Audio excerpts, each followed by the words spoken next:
to.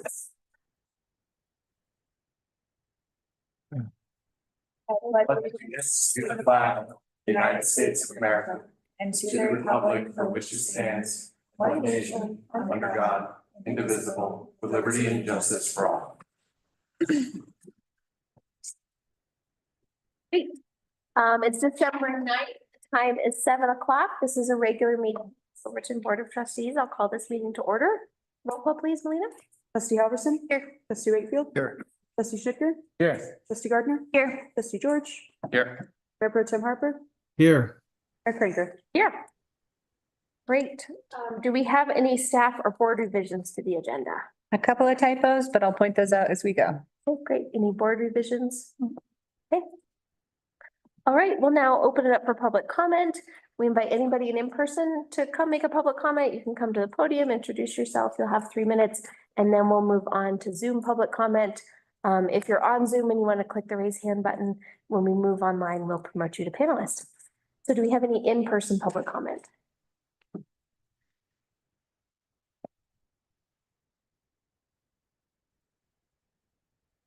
I'm back. Kevin Baldwin, resident business owner. I think I owe you a thank you because I understand that you're not doing the 105% increase. It's only like $25 every billing cycle, which is very reasonable. And I appreciate that. The question I do have is on a business like mine where it has just a sink and a bathroom. Is that still considered a 1 EQR to where it'll probably stay the same that it has been, except for the $25 increase? Thanks, Kevin. We can have staff follow up with you. Okay, that'd be fine. Again, thank you for reducing it greatly. Thanks. Other in-person comment, you're welcome to come to the podium and make your comment. You'll have 3 minutes. All right, seeing no other in-person comment, we will go to Zoom. If you're on Zoom and you'd like to make a public comment, click the raise hand button and we'll promote you to panelist. And you can introduce yourself and you'll have 3 minutes when you're online. Go ahead, Heidi. Hello, this is Heidi with Silverton Lakes RV Park. I'm of course talking about the EQR rates adjustments. And I guess first I want to thank you guys for considering reducing the EQR rate for the full hookups to the 2.21 that aligns with what URA is using. It helps. I mean, it makes a huge difference between RV parks and towns staying in business or not. Under the original 0.4 rate, we were looking at water and sewer rates of over $75,000 at the 100%, and right around $57,000 at the 75%, which I mean almost made it impossible for us to be profitable.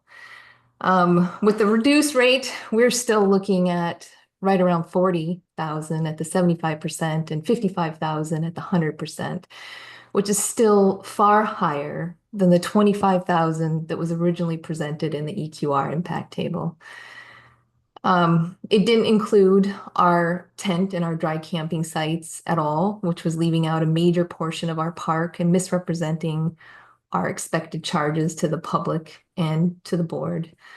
Currently in your guys's proposed, you're still assessing those at the 0.2 EQR rate, which is nearly the same as what you were doing for the full hookups.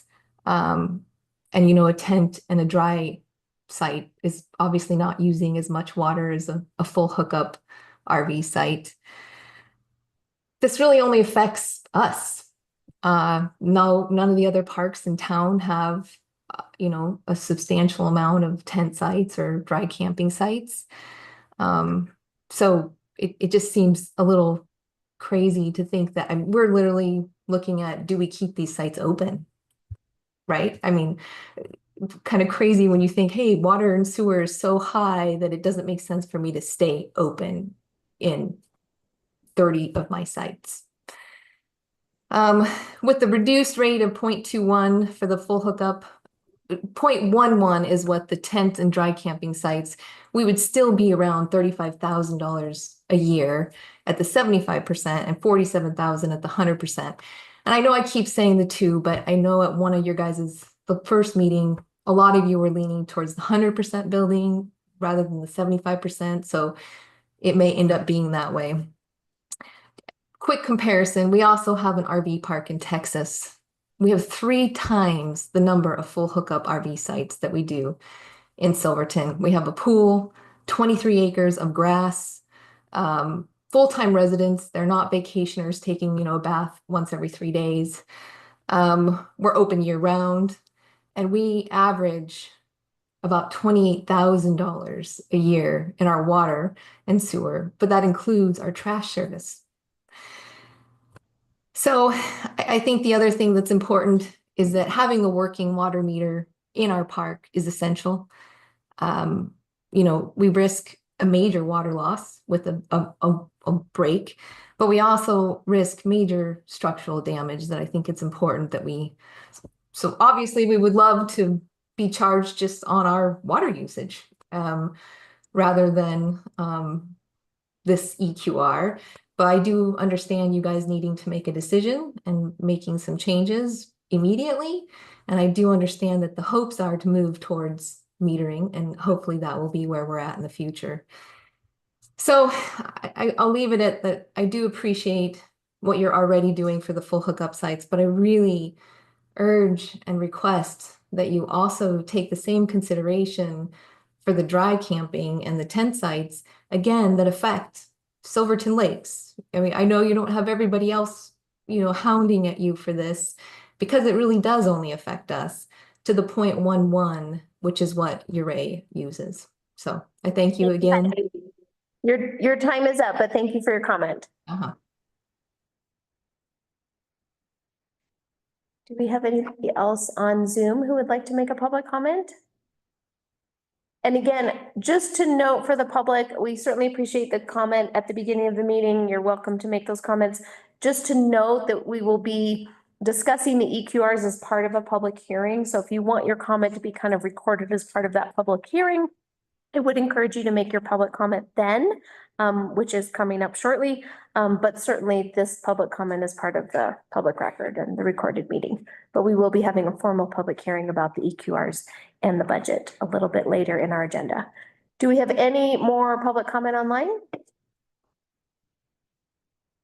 All right, it doesn't look like it, so we'll close public comment and we'll move on to new business.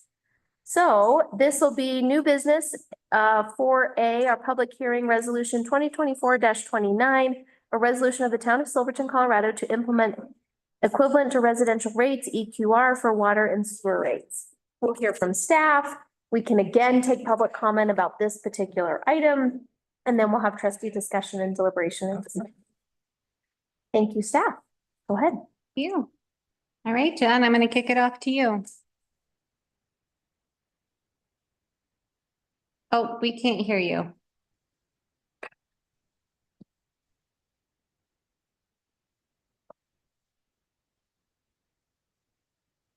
No. We still can't, John. I'm sorry.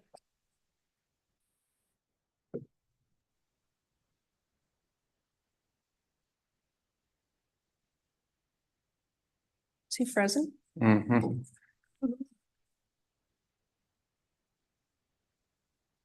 John, if you can hear us, I think you're frozen. Oh, maybe not anymore.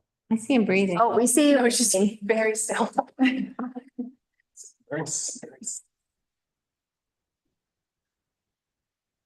No, we still can't hear you. Might be a log off, log on thing.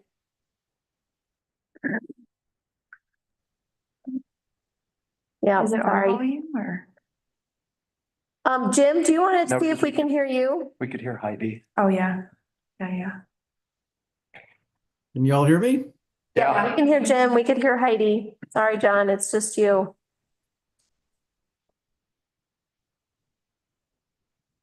I could take a stab while he's working on it. Coming back.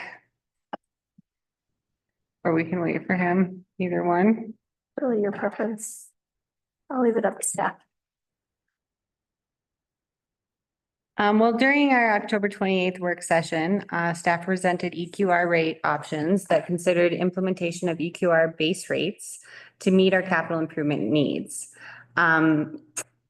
We wanted to implement equitable rates for 2025 and lay the foundation for future rate improvements in conjunction with metering eventually. So during that meeting, the trustees discussed EQR options and requested staff draft a resolution for EQR and sewer rate implementation. The resolution before you tonight outlines the EQR rates that staff is comfortable recommending at this point. We have had feedback from our community and have adjusted in some areas. This is based off the EPA's EQRs as well as looking at URA EQRs. So the EQRs are only for, they apply to everyone, but let's see if we can hear John yet. But they are only really increasing in commercial business rates, which we currently don't have right now. I should point that out. Everyone pays the same base rate.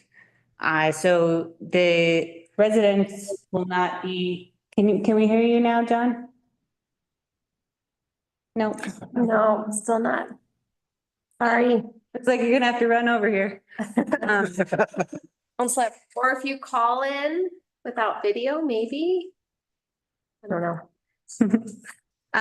Okay, so this only applies to our commercial customers. And so we had to now separate our commercial customers, and how we did that is we looked at what we did with the trash EQRs and did a similar calculation, but using the EPA's guidance for their EQRs. Yes, you're there. You heard me.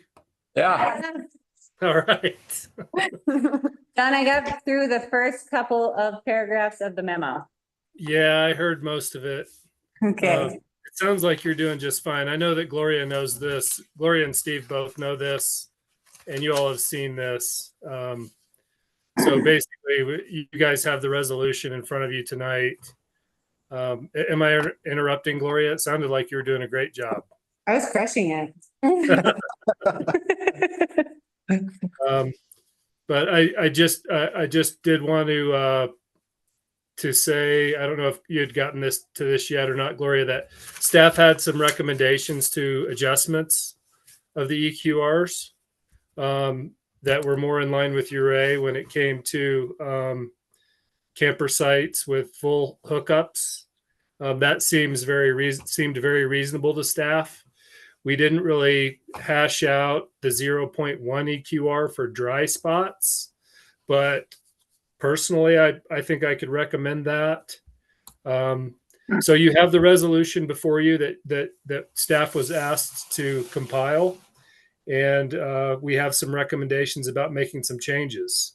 I would address Ms. Stevens' comment about meters. Yes, I believe it is the intent of the Board of Trustees to pursue metering.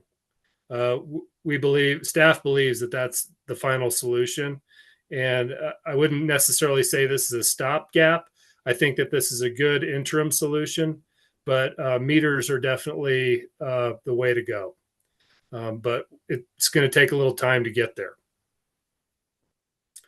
Steve or Gloria, do you all have anything to add to my spiel and Gloria's stuff? Just a clarification that this does not raise the residential rate currently, unless you have an ADU. And so we put that in the packet on what an ADU would be charged on top of a single family home. So if you just have a single family home, you're not being charged increased charge, not even $25, because that's what we did last year. So this is just for the EQRs for commercial entities. Thanks, staff. And for Mr. Baldwin's question from earlier, so is that the point 2? Steve, Well, I would just say that currently the way that this is set up is that every tap would have at least one EQR. Oh, okay, and then, okay, so the way, like, and I was wrong anyway, but I was reading it further down, like, base fee, and then I misread it, but okay, thank you. And you'll And- also notice that no service shall pay less than the base rate. Copy. So, we've had a great overview from staff. Staff, do you have anything else to add? I then do want to make sure we open it up for public comment and then go to trustee discussion and clarification questions. Staff, anything else to add? I would add, go ahead. just this on the percentage increase for commercial entities will depend on their individual EQR rates and what they were paying on past bills. This does not apply to landfill charges. These have their own EQR, and that staff would recommend reevaluating our landfill charges to conform with our adopted water and sewer EQR as a next step. And just make note of that. And so that would apply, say, they point out with the residential situation, you have a multiplier of 0.8 for an ADU. And so that might be considered going forward as far as applying an EQR system to trash that is outside of commercial, where currently EQRs are just a commercial for trash. Thanks, And Steve. then, yeah. Yeah, all right. Well, I'm sure trustees have a few questions. I'd like to open up to public comment during the public hearing. Do we have any in-person public comment or questions related to this public hearing item? All right, do we have any Zoom public comment related to this public hearing item? You can click the raise hand button. We'll promote you to panelist and you'll have 3 minutes. Okay, seeing none, I'll close public comment. And for anyone listening, there was some public comment related to this item at the beginning of the meeting. So if you care to hear that, you can go to the beginning of the meeting. Okay, we can open up to trustee discussion, questions, comments. A couple things that I wanted to say, because I think we've talked about rates for a while. Not everybody listens to every meeting. So I think some people have some information, not all of it.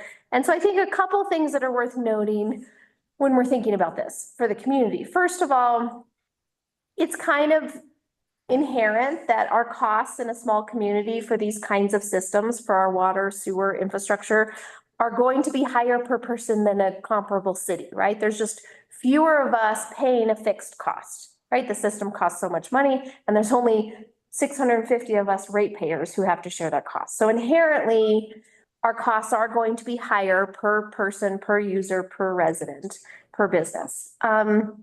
I think we also should note that we have had a system where in some instances, a commercial business, a multi-unit that's housing multiple households has been paying the same base rate as a single family residence. So that wasn't really a system we could continue. That's not super equitable. It's not sustainable because we simply are not covering the cost to operate the system when higher users are not paying for their use. And so the EQRs is kind of the current way that we can tackle this in a relatively fair and straightforward way, especially when we're not able to use the meters reliably to account for usage. And so that's really how we get to this. And to the public comment we heard earlier, and to anybody listening, again, single family residential, your rates are not changing beyond the $25 increase that we implemented earlier this year. If you are a business or a multi-unit, you may be seeing your rates go up quite a bit. I'm very sympathetic to that this is a significant change from previous billing, depending on whether your meters were working 1 month versus not. And so for some users, this is going to be significant. And so not to minimize that, but it is a step that we really have to take. So I just want to put that out there. If you are a single family household, the base rate is not changing. If you are a business or multi-unit, yes, it could be significantly different. If your meter was working, it may be less, who knows? But that's really where we are to try to be a bit more equitable and distribute the costs across the system until we're able to actually account for usage in our system. So just kind of clarifying all that for everybody.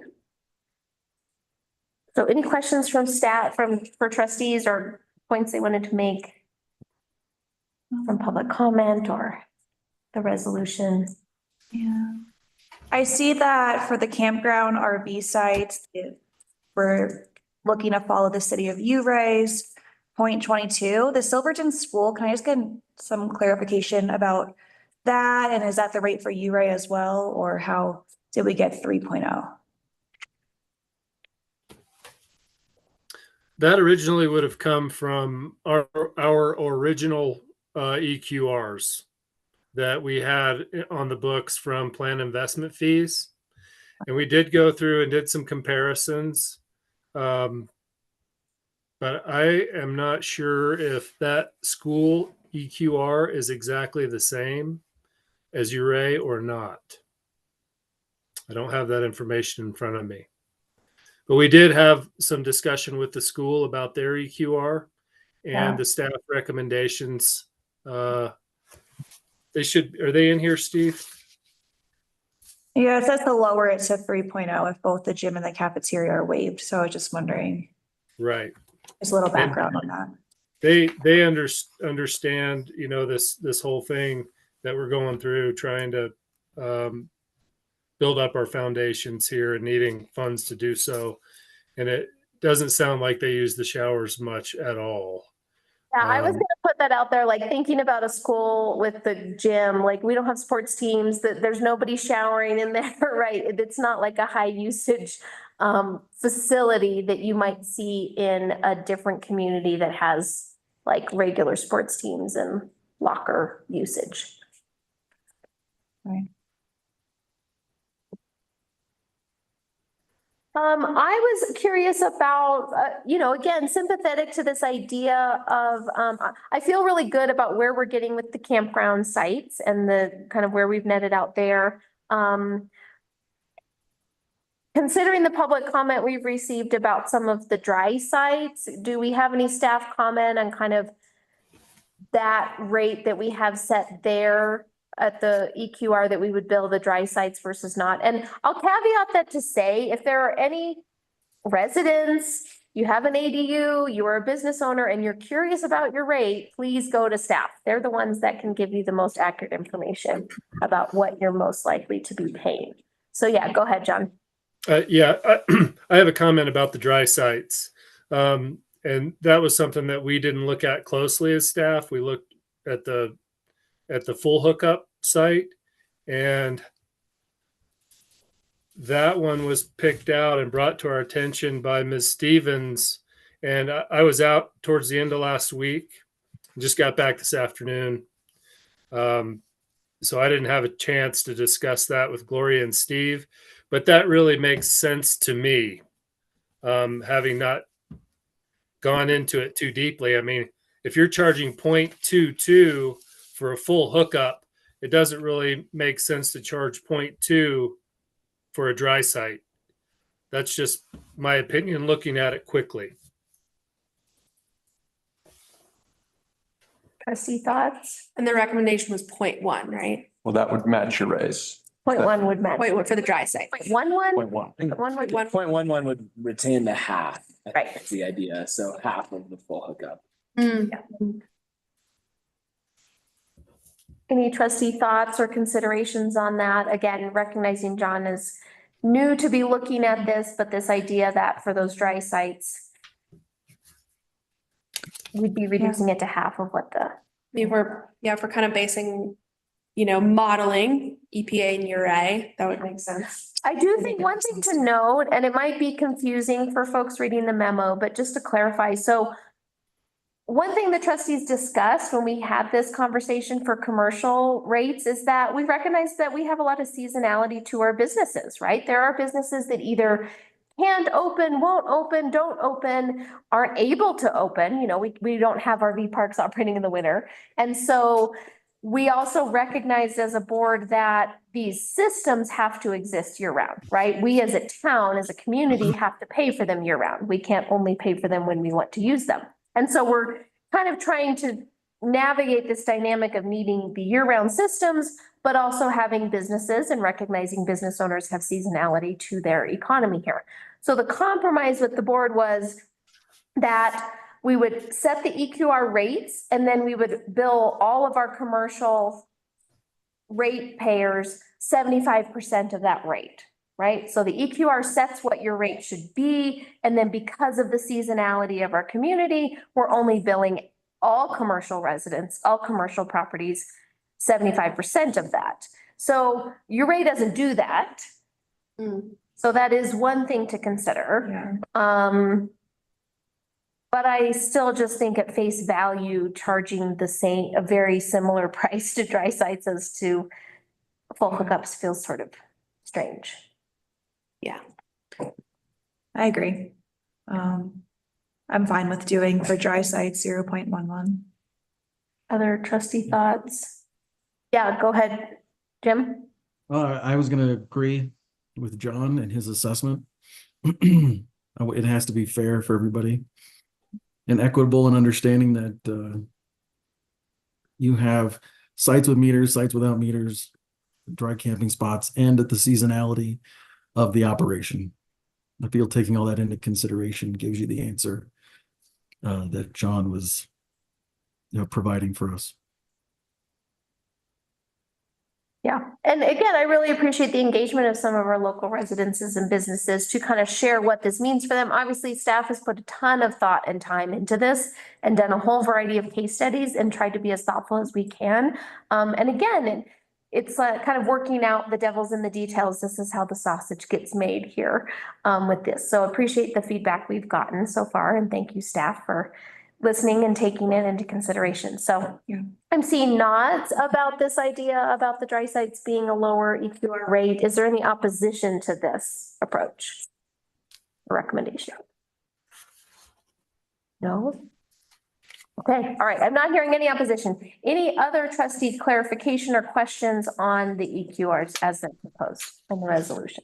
So for the school, I mean, I think it does make sense to decrease it, but is it that 3.6 or sorry, 3.6 or 3.0? I'm kind of unclear why the cafeteria would be raised or be waived. Yeah. So I can speak to that a little bit as far as the school. And that with a 3.0 EQR multiplier, the school's water and sewer would be 522.61. This is an increase of 219.84 from their average of 302.76, or 73% of an increase. When looking at other sort of business classifications, commercial, hotel, restaurant, it just kind of aligns well at that 76%, where I've got my dive found that the increase range from just over 100% for hotels with meters and 130% without metering. This also doesn't really, it's difficult to account for how much that sewer overage charge would be. So it actually comes out to probably closer to the, it's just much less than that. 100% to 130%. With bars and restaurants, there are instances where it might slightly decrease a little bit, where they've had accurate metering, and if you account for sewer overages that have not been applied in the past. And commercial space, it's more varied, with an overall average increase of about 40%.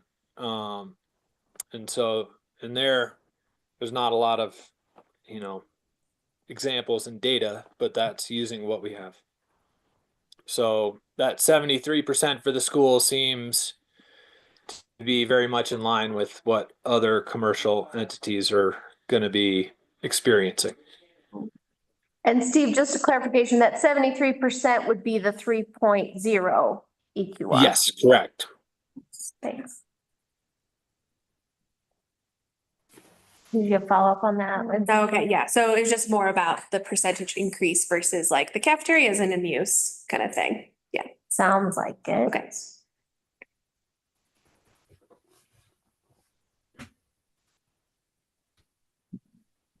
Other questions?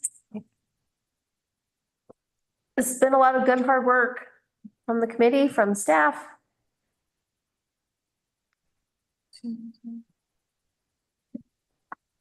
I'll just add a note of, I live in a multi-family unit and I will see a significant increase, so I think I'm right there with the community and that this is gonna be really tough, but we know that it is needed to be able to keep a solvent fund here.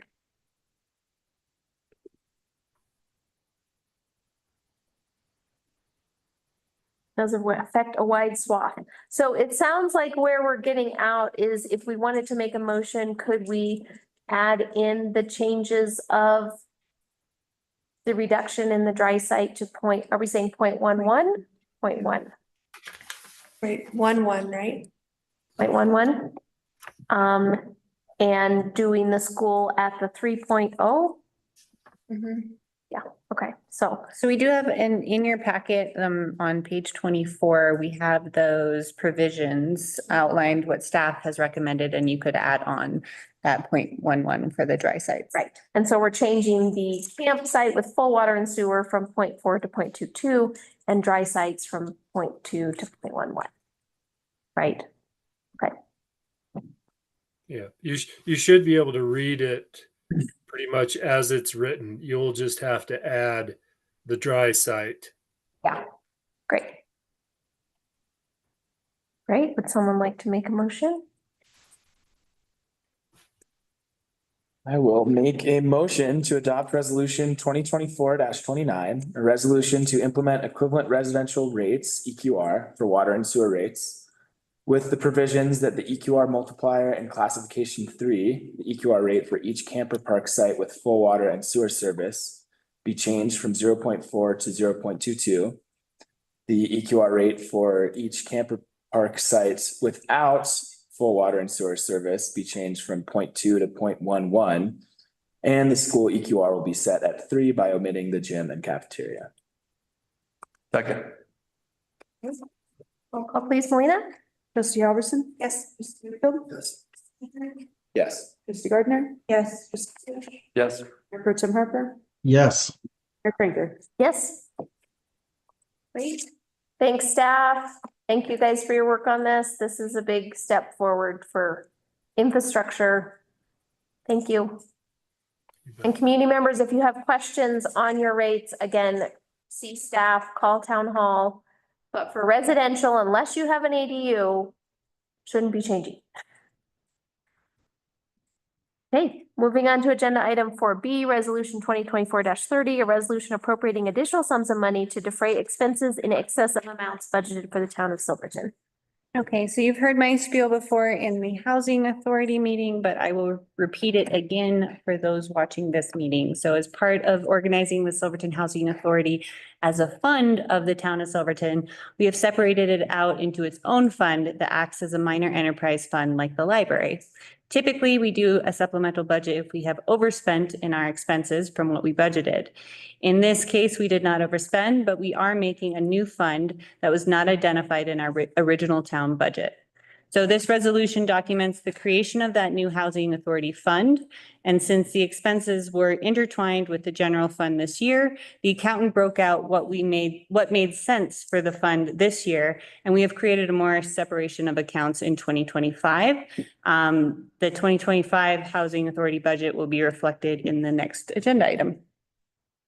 Thanks, Gloria. And just, again, for anyone that's reading the memo and seeing the dollar amounts there in the $4 million range, just a note that really those are based on what we anticipate and hope with the potential build out of the Anvil townhomes. And so they account for the lots, the potential grant for building out and doing the construction of those, and then the sale of those. So that's really driving that number significantly. And if you want more details on the budget, you can see further down in the packet or check out the Housing Authority packet.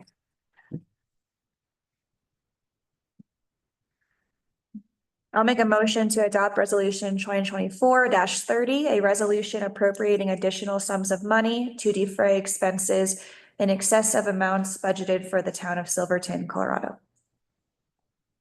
Second. Thank you. Roll call please, Melina? Trustee Albertson? Yes. Yes. Trustee Schnitger? Yes. Trustee Gardner? Yes. Trustee George? Yes. Pro Tem Harper? Yes. Mayor Cranker? Yes. Okay, moving on to new business 4C. This is also a public hearing for resolution 2024-31, a resolution adopting the 2025 budget and setting forth the expenditures and revenues for each of the various funds of the town of Silverton for the fiscal year beginning January 1, 2025, and ending December 31st, 2025. We'll start with staff overview, and then we'll open it up for public comment, and then we'll move on to trustee discussion and deliberations and decision. Okay, so there's one typo in the resolution for the, it's under the revenue for the refuse fund, and it says 335,379. It should be 315,379. So, thank you, Ron, for helping point that out earlier. I really appreciate those eyes. Oh. Yeah, I want to give credit where credit's due over here. Okay, I'm gonna share my screen here. So short presentation on our budget.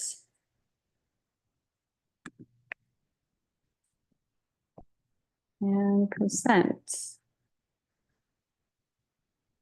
Okay. I wanted to use this picture for something. I thought that. It looks like we're looking for more money. Looking for my money. Yeah, end of the rainbow.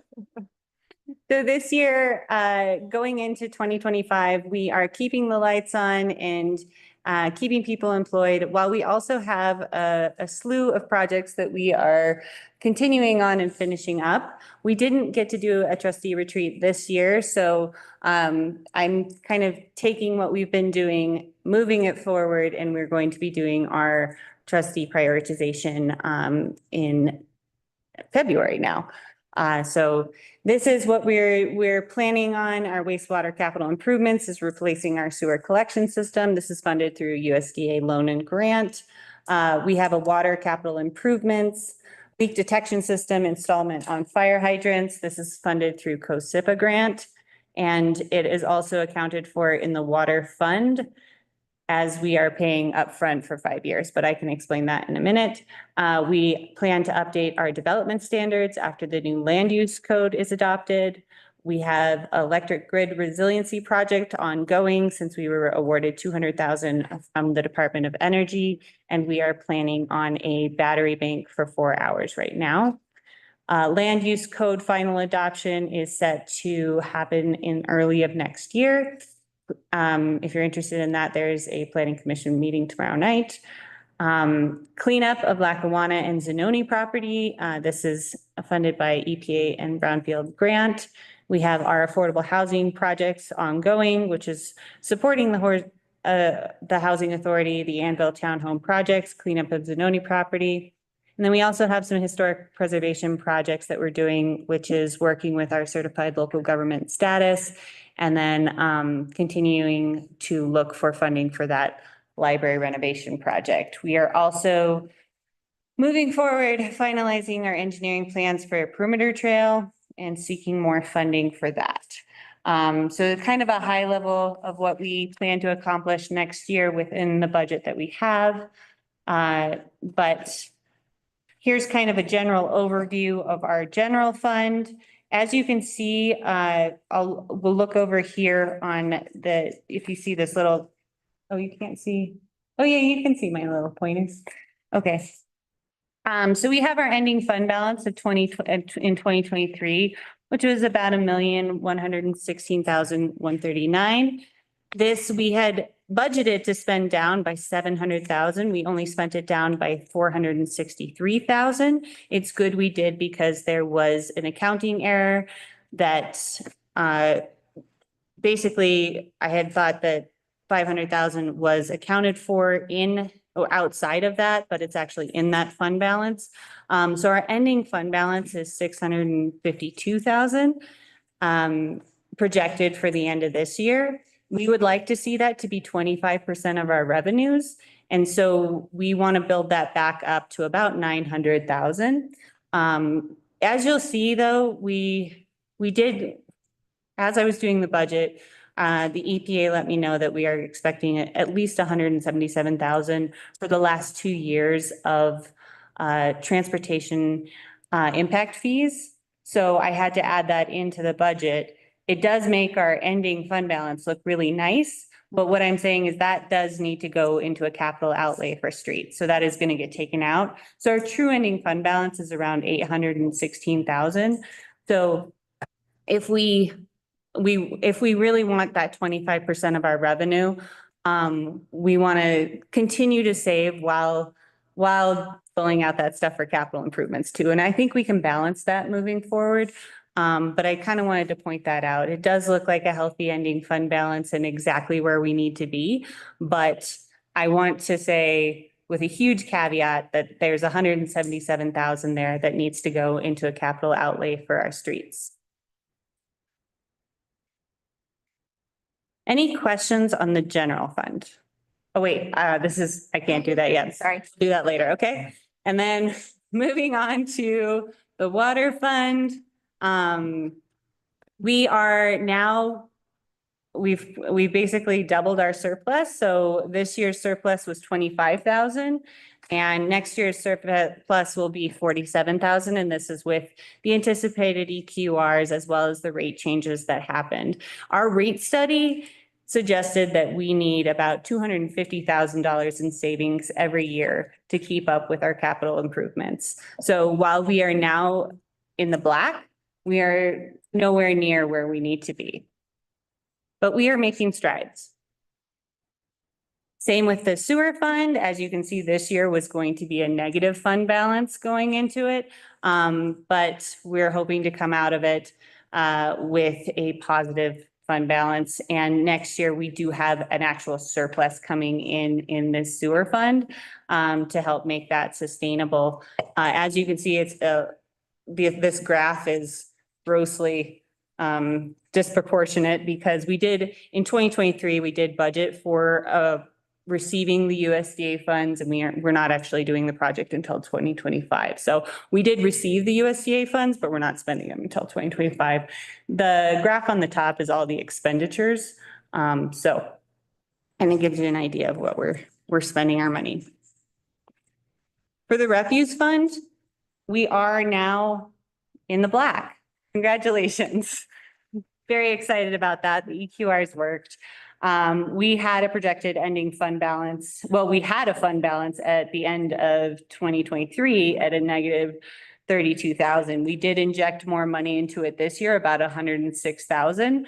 And so that put us at a ending fund balance this year, as well as implementing our EQR rates at 17,000. So we're slowly building this one back up, and we have been injecting money into this from the general fund for as long as I've been here, trying to get this sustainable. I think with these EQR rates, it shows that we are finally moving towards being in the black in that one. And we also broke out all of our town owned dumpsters and convenience cans.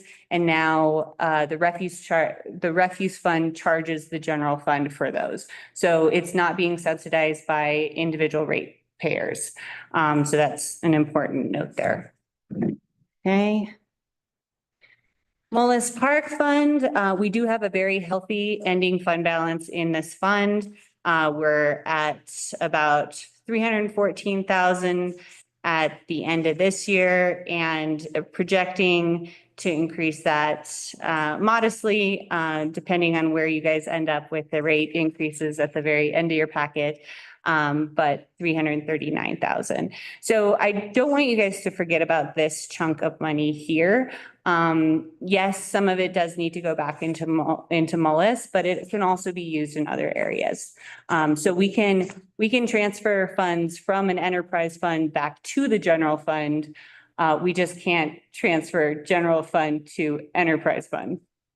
Yeah, doesn't that make sense? Okay. Moving on to the library fund. This year, we did reduce the amount, or in 2025, we will reduce the amount that we are giving to the library fund because they did have an ending fund balance. And this ending fund balance has kind of been extra change basically, and building over the years where we don't have a project identified. So we reduce that. Now, this wouldn't exactly, the amount in this ending fund balance wouldn't give us any more funds to spend for the library renovation projects because it's really part of, it's just a transfer from the general fund. So we reduced that transfer from the general fund to balance out this account, given our financial state. Conservation Trust Fund, in 2024, we had budgeted for a wetlands project that we were going to implement with CDOT and a private citizen here. And that unfortunately has fallen through. CDOT was able to purchase their credits and they didn't have to restore a fence, basically. So we can talk about that at a later meeting date. John and I have just been told this, so normally you would see that being budgeted for next year if we hadn't done it this year, but that's not the case right now. So that 29,000 that we had budgeted for this project is currently not budgeted because we don't really know how best to move forward at this point. And that can only be spent, Conservation Trust Fund can only be spent basically on Parks and Rec. Cemetery Fund, we are building up a fund balance here. So we're at 55,000. And this one is, if we wanted to do a fence or we are doing some projects to fix some of the masonry at the cemetery fund. So you can see those expenditures, but every year we do budget. We have budgeted for the last couple of years, $20,000.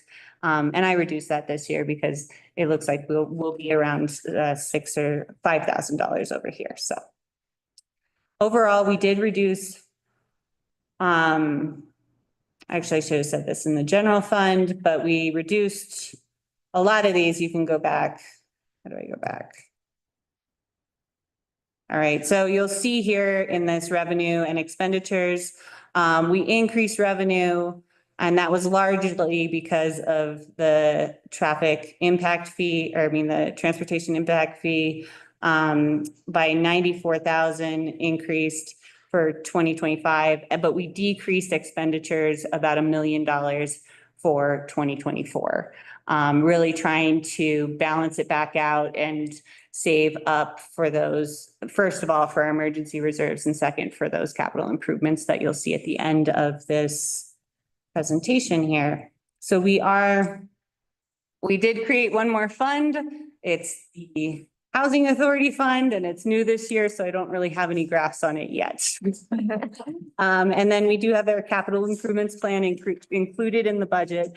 And I'll be doing that from here on out.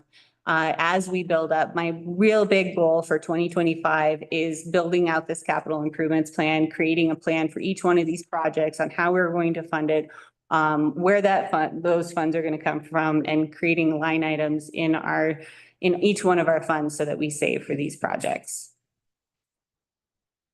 And that is your staff presentation. Thank you, staff. So now as part of the public hearing, we'll open it up for public comment. We don't have any in-person public comment. Do we have any public comment on Zoom? If you would like to make a public comment, you can click the raise hand button and we'll promote you to panelist. And this is public hearing regarding the proposed budget.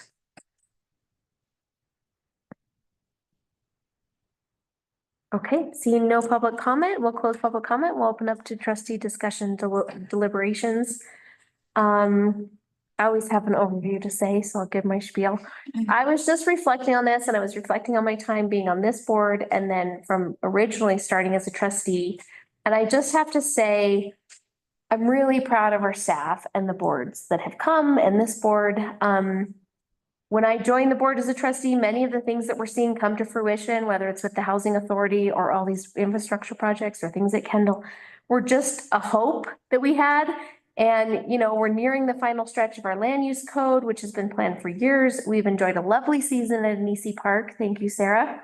As a new town asset, we're tackling huge infrastructure projects. We're sorting through our meters. Thank you, Steve. We're working on ski lift reliability in the future of Kendall, a perimeter trail. We established a housing authority. We annexed Danville. We acquired the Zanoni property. We're working hard to move housing projects forward that will really impact our community. We have high-speed fiber. That wasn't a thing before. We did a wetland study. We're working on a community solar grid. We have a generator at the senior center. We have a new food pantry in town, and our community continues to really step up and support each other. And I just think sometimes it's hard when we tighten our budget to, again, remember all of the really important work that's being done. And I just want to give a real shout out at the end of the year to staff who've really made that happen. Without the leadership of Gloria, like so many of these things on this list would have never been carried forward. And I think it's really exciting to see our little community have strong revenues, right? We know of lots of municipalities that have struggled. They haven't seen the same revenues and sales tax and tourism that we've seen. And it doesn't mean it's easy for every business. It doesn't mean it's easy for every resident, but I think there's a lot to celebrate here. We have seen revenues grow year over year, and we finally had some money to put into really big things that the community has wanted to see happen. So that was just kind of my reflections and thinking of where we've come from, where we are. And I'm really proud of this new board. We've tackled really hard things. Like you were the board that had to say no. You had to really like decrease that number on that expenditure. We've really reduced expenses by over $1 million. And you all worked through it to do that. That's not a super fun and easy position to be in. And so I just really want to shout out to this board about the really thoughtful discussions we've had through this first budget season together and the hard decisions we've had to make around rates, around nonprofits, around community partners. So I just really, from my seat, wanted to thank staff and thank this board for your thoughtful leadership on this budget that we have in front of us now.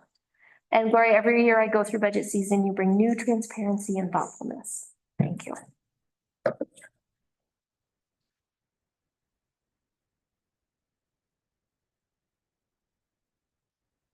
I'm sorry you guys were the ones that had to cut the $1 million. Way to go. It would have been way more fun to spend it. Yeah. You know, it was even hard to spend it. It was hard to spend it too, right? Right, Jim? Tyler, it's still hard to spend it. I mean, yeah. Hard as. That's hard. The TIF, the Transportation Impact Fund that we spoke about, there's going to be money left over. Is that for all streets or is that for Green Street? It's written as all streets. Okay.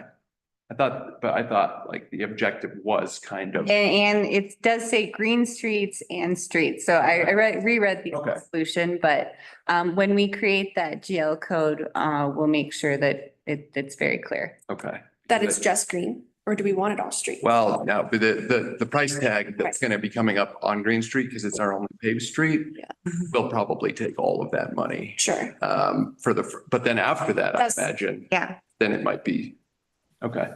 So my plan for that is to put it in a high interest bearing account and we start saving for Okay. our improvements. Mhm. All streets. Yeah.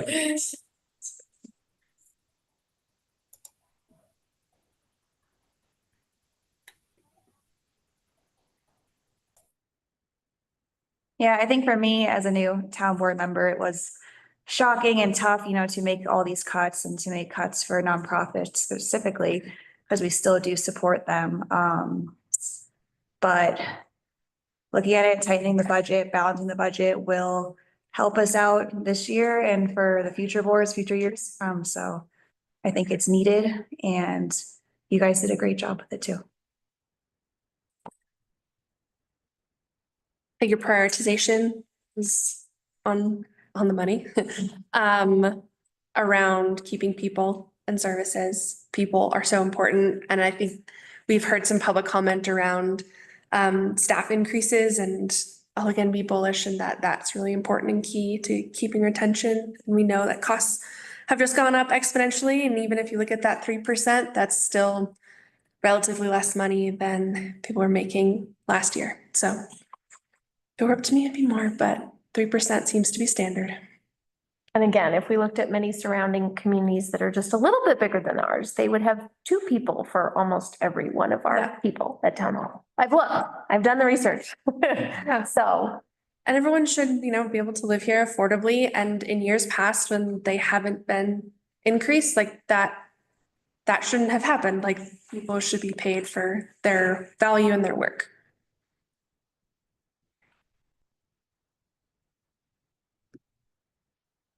Yeah, I think this, this budget reflects a lot of difficult decisions and there are always trade-offs to be made. And I think, again, this being my first time going through this process, just a couple of months ago, I was kind of doubting that we would get to a budget that I personally could feel like is really reflective of my values and our values as a board and what's important for our town. And I think that, of course, there are trade-offs and they're not always easy, but I think this budget is, it shows our priorities. And at the end of the day, that's what really matters.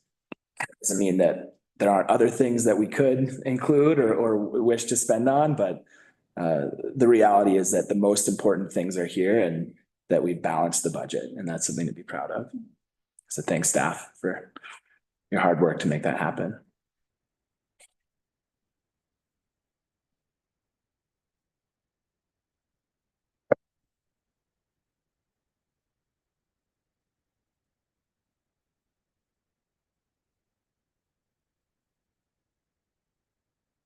Any other trustee comments before we move towards decision making? Yeah, there's Yeah, go one ahead, thing I Ron. noticed was missing on this, is this year for 2025, we're not gonna have any fireworks. I would like to see us include fireworks for the 2026 year. I think that's something the town benefits from greatly through tax revenues. And it wasn't there, and I'd like to see it added. Thanks, Ron. Be a good thing to talk about at our trustee retreat. I think, I think there are a couple of things that we've definitely heard from the community, especially around fireworks and summer sounds. I think those are two real big community events. I wish we had a budget that had even some dollar amount allocated to it. And so I hope we could move to that in the future. Well, do we have to adopt this budget now and then we can't make adjustments to it, or can we make adjustments to it later? Gloria, do you want to clarify? You can either make adjustments to it right now, or you can make adjustments next year. Yeah. Fireworks, traditionally have been about $40,000. I'd like to keep the budget as it is this year and then look into perhaps maybe adding things back next year after we balance it a bit. So you're saying you don't want to see the fireworks in the 2025 budget because that will be money for 2026? Yeah, I mean, not $40,000. I don't know, anyone else have input on that?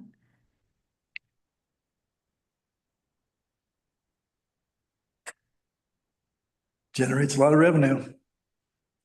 I don't remember what session this was in, where we had this like conversation around what do we keep and not keep, and I mean, feel so conflicted and torn to not have summer sounds, fireworks, these things that bring people to town, bring community. I think we just looked at this as a stark reality. And I mean, I advocated even for including things that would put us into the negative, but we ultimately decided as a board that balanced budget was the most important aspect here in regenerating our reserves. So it's, I don't know, I kind of feel like we had a really tough conversation about it like a few months ago. Yeah. So I don't know if I'd feel comfortable, like, I don't know if we want to rehash it out for this budget.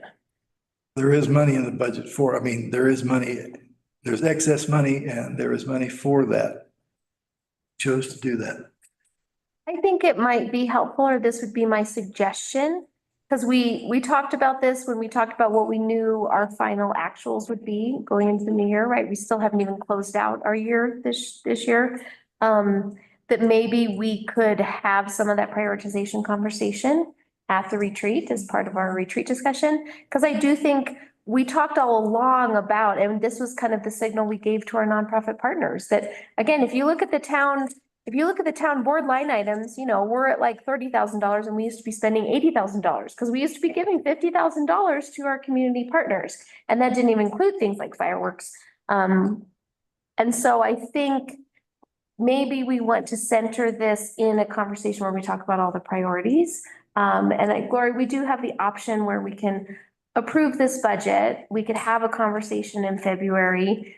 We can always have a supplemental budget or make some changes. I feel a little similar to Lindsay that I think adding one thing versus another right now at this meeting feels a little out of order to me, but I don't disagree with you, Ron, because I felt all along.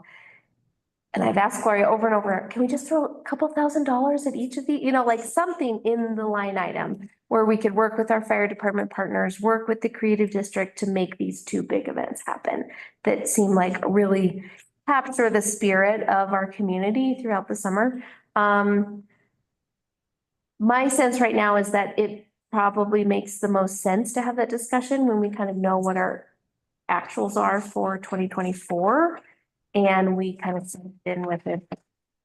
But certainly, I mean, anybody on the board is willing to make a different addition on this budget right here. So, and Jim, I think, were you trying to make a comment? I was trying. Go for it.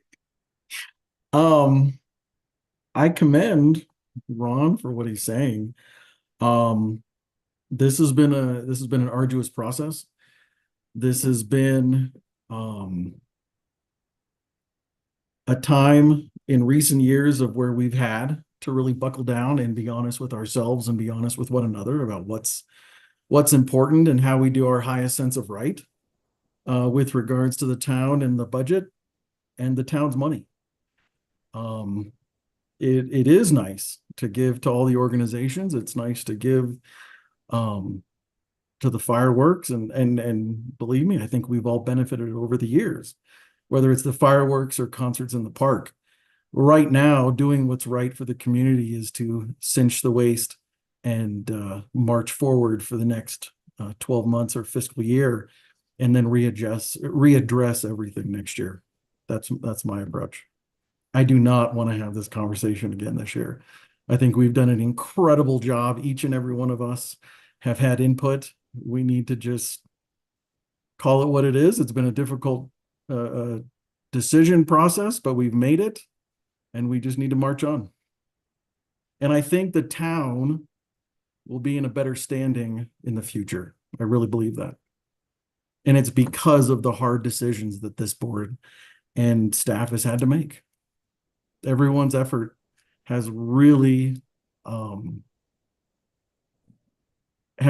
recognized, and everyone has contributed to this. So thank you, everybody. Thanks, Jim. I do think that is worth highlighting that, every single department, Public Works is a little bit different because we have a PTO payout with John leaving, but every department and cost center has reduced their expenses. Like, right. Everybody has borne this cost. So our nonprofit partners have, our events have, all of our staffing departments have.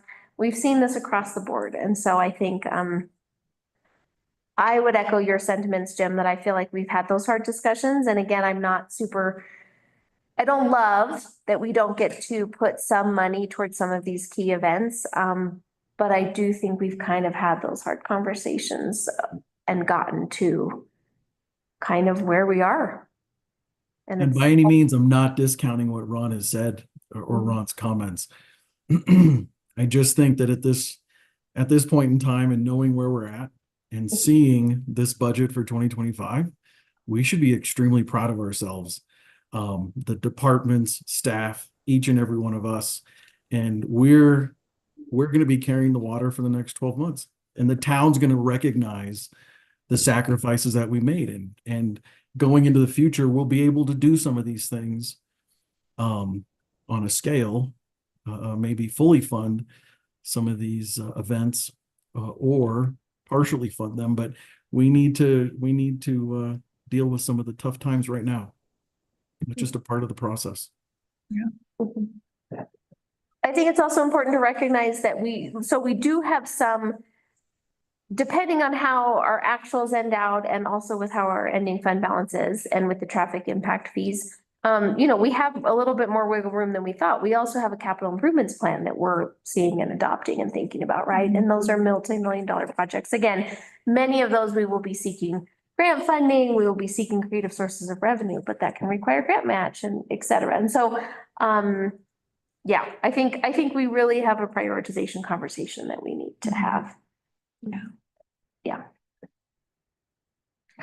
Sorry, last thing I was gonna say on is that I think I'm really impressed with the folks who did see their funding get cut from this budget, get creative and start thinking about different ways to continue to operate.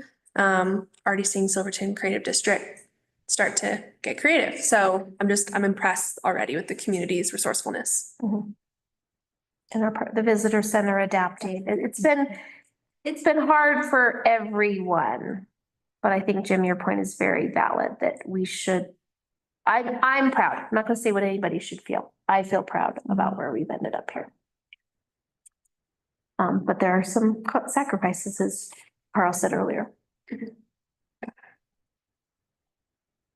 Sorry, Amy, I interrupted you. Oh, no, I was gonna say something similar to you too, say not to say that we can't get creative too, and think about some fundraising options as well, here and there, to help with that, but I do agree. I think that we already made those tough decisions and we do need to balance the budget, first and foremost. So I'm hearing proposal from Ron. I'm hearing general sense from others to keep the budget as is. Is anybody else putting anything else out there to change any of these line items or to? We do adopt the budget today, but we can adopt it with changes, correct, Gloria? Yes. Yeah.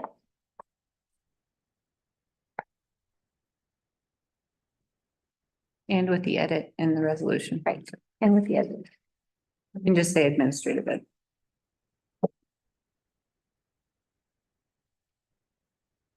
Any other comments or questions on the budget as proposed? No, I like the budget as proposed. I think we should wrap the year. And then we did this previous years when I was on the board. We had to cut funding for some things, and then we would have a supplemental budget and fund those things later on. It wasn't too difficult or arduous, but yeah, I think a lot of work went into this one as is, and I think I'm happy with this current budget.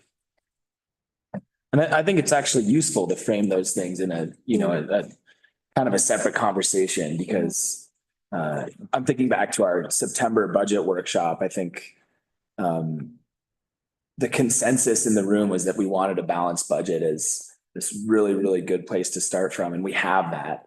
And, I'm personally comfortable with a little bit of spending above that, but I think that was the consensus. And I think that it's actually really, really useful for us and for the community to see, like, this is what it looks like. And once we have our 24 actuals, once we have some more conversations, I think it makes a lot of sense for that to be in a supplemental budget. And I think that's a useful way to think about it. And I just want to say that I think that all of these things are kind of investments. I mean, to Ron's point, like, yes, that does bring in revenue to our town, and we do need to think about some of these things as investments, but the entire budget is an investment in our town, and it's about priorities. These are the most important things.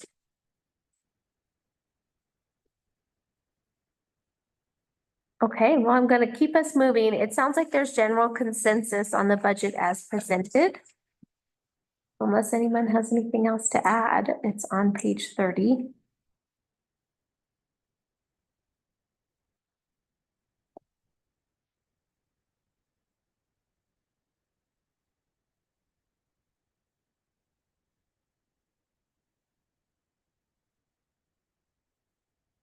Make a motion to adopt resolution 2024-31.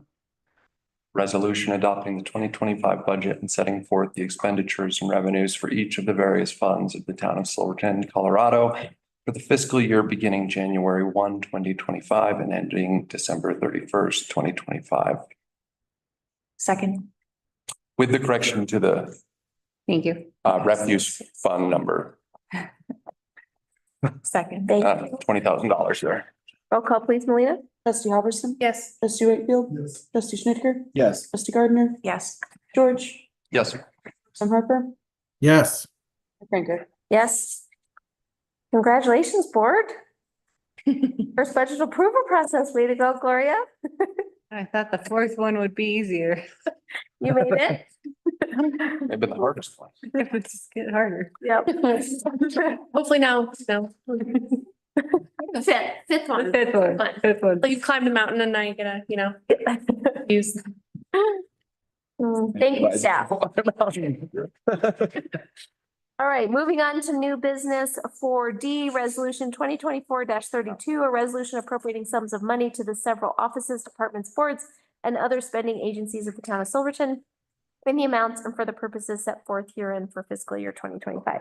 Okay, the resolution title probably is longer than it takes for me to explain it, but this is a mandatory resolution to pass with our budget appropriations. You will notice that capital outlay is not allocated for a lot of these funds, and that is my goal for 2025, to really nail down our capital improvements plan, including the budget.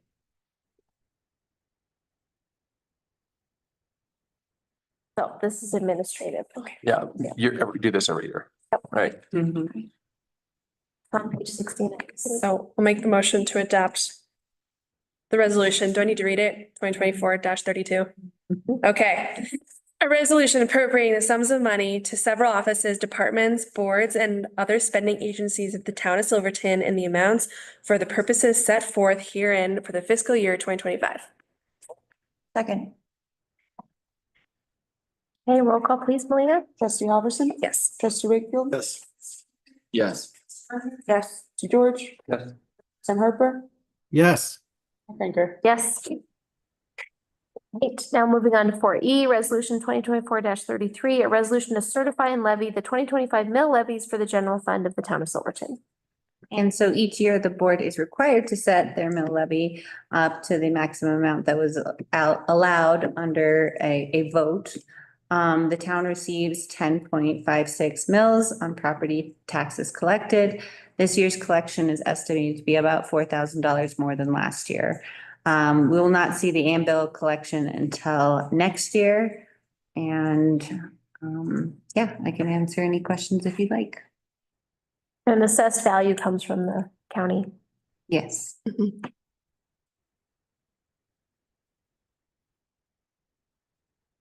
I'll make a motion to adopt resolution 2024-33, a resolution to certify and levy the 2025 mill levies for the general fund of the town of Silverton, Colorado. Second.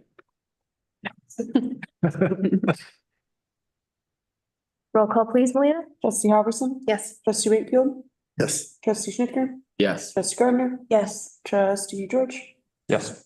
Mayor Pro Tim Harper, Yes. Mayor Franker. Yes. All right, 4F, another fun one, resolution 2024-34, a resolution designating a public place for the posting of meeting notices for the town of Silverton, Colorado for the 2025 calendar year. Each year, the town is required to adopt this resolution stating where the physical location of posting meeting notices will be. These will go on the window of the front door of town hall. I'll make a motion to adopt resolution 2024-34, a resolution designating a public place for posting meeting notices for the town of Silverton, Colorado for the calendar year of 2025. Second. Roll call. Trustee Halverson, Yes. trustee Wakefield, Yes. trustee Schnittker, Yes. trustee George, Yes. Mayor Pro Tim Harper, Yes. Mayor Franker. Yes. Okay, last but not least, 4G 2025 Town and County Governmental Services Agreement. So this intergovernmental agreement between the town and county covers all of our shared services except for the sheriff's department, which we have a separate agreement for. The law enforcement agreement was approved at the last meeting. In this IGA, it covers fire, building inspector, and carriage house. Willie, Austin, Dana, and myself met about a month ago to go over clarifying this IGA to make sure it was the most up-to-date version, as well as clear in what the expenses were. It's included defining service items, so getting history on why we share certain items like the ambulance, which costs a lot more than $84,000 to run. But that was what has been historically split between the town and the county. So you'll see a little asterisk at the bottom that says the county provides an additional $513,200 to the ambulance for operations. And there's another asterisk down there talking about the additional funds that each the town and the county spend on our Silverton San Juan Fire and Rescue Authority. So if you have any questions on that, either Dana and I can probably answer them because we were both in that meeting.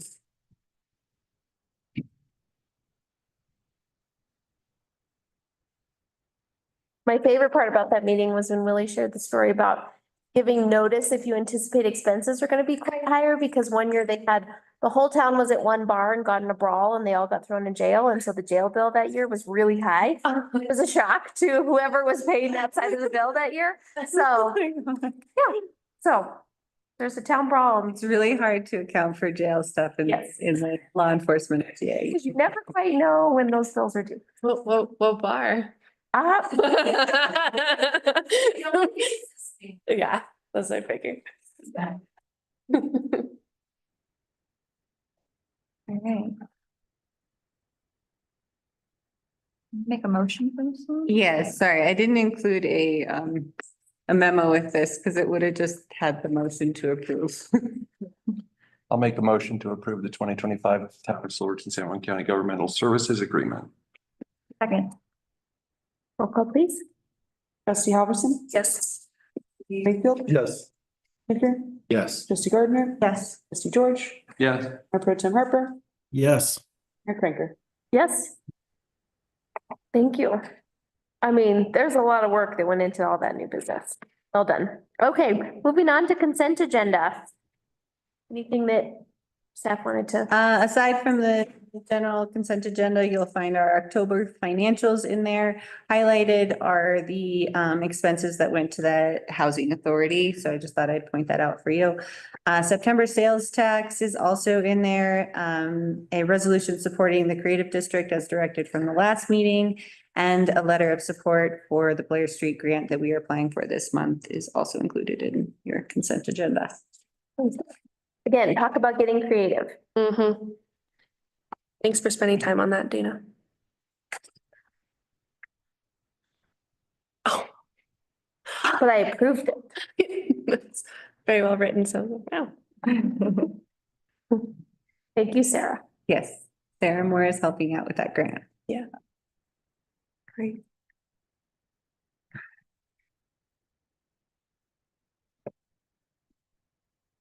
For the Silverton Creative District, last meeting, I thought we talked about giving them somewhere in the neighborhood of $5,000 in in-kind donations. And now this one says 15,000. Yes, and there was a table on that last memo that outlined the different areas that we were contributing, like in-kind staff support for Summer Sounds. The other area that was to be determined was their space at the visitor center. So we put a number to this space at the visitor center. I think it was somewhere around $800 a month, since it is pretty much the entire top floor. And so we included that in the final amount that we would be supporting them in kind financially. Yeah, use of space and Yep.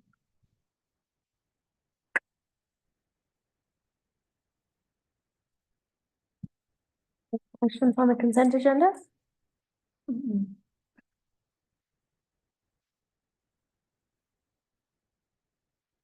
Would someone like to make a motion to approve the consent agenda? Make a motion to approve the consent agenda. second. Roll call, please. Trustee Halverson, Yes. trustee Wakefield, Yes. trustee Schnicker, Yes. trustee Gardner, Yes. trustee George, Yes. Mayor Pro Tem Harper, Yes. Kränker. Yes. All right, number 6, staff reports. All right, so excited to announce that we're doing our pre-screening interviews for the Public Work Director position for 4 candidates this week. So we are pre-screening them just to make sure that they are still interested in the position, have a plan for moving here before we go down the actual route of hiring or interviewing. Note, I will be out of the office December 23rd through January 3rd.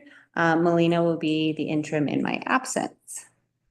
We have also set a trustee retreat for February 25th.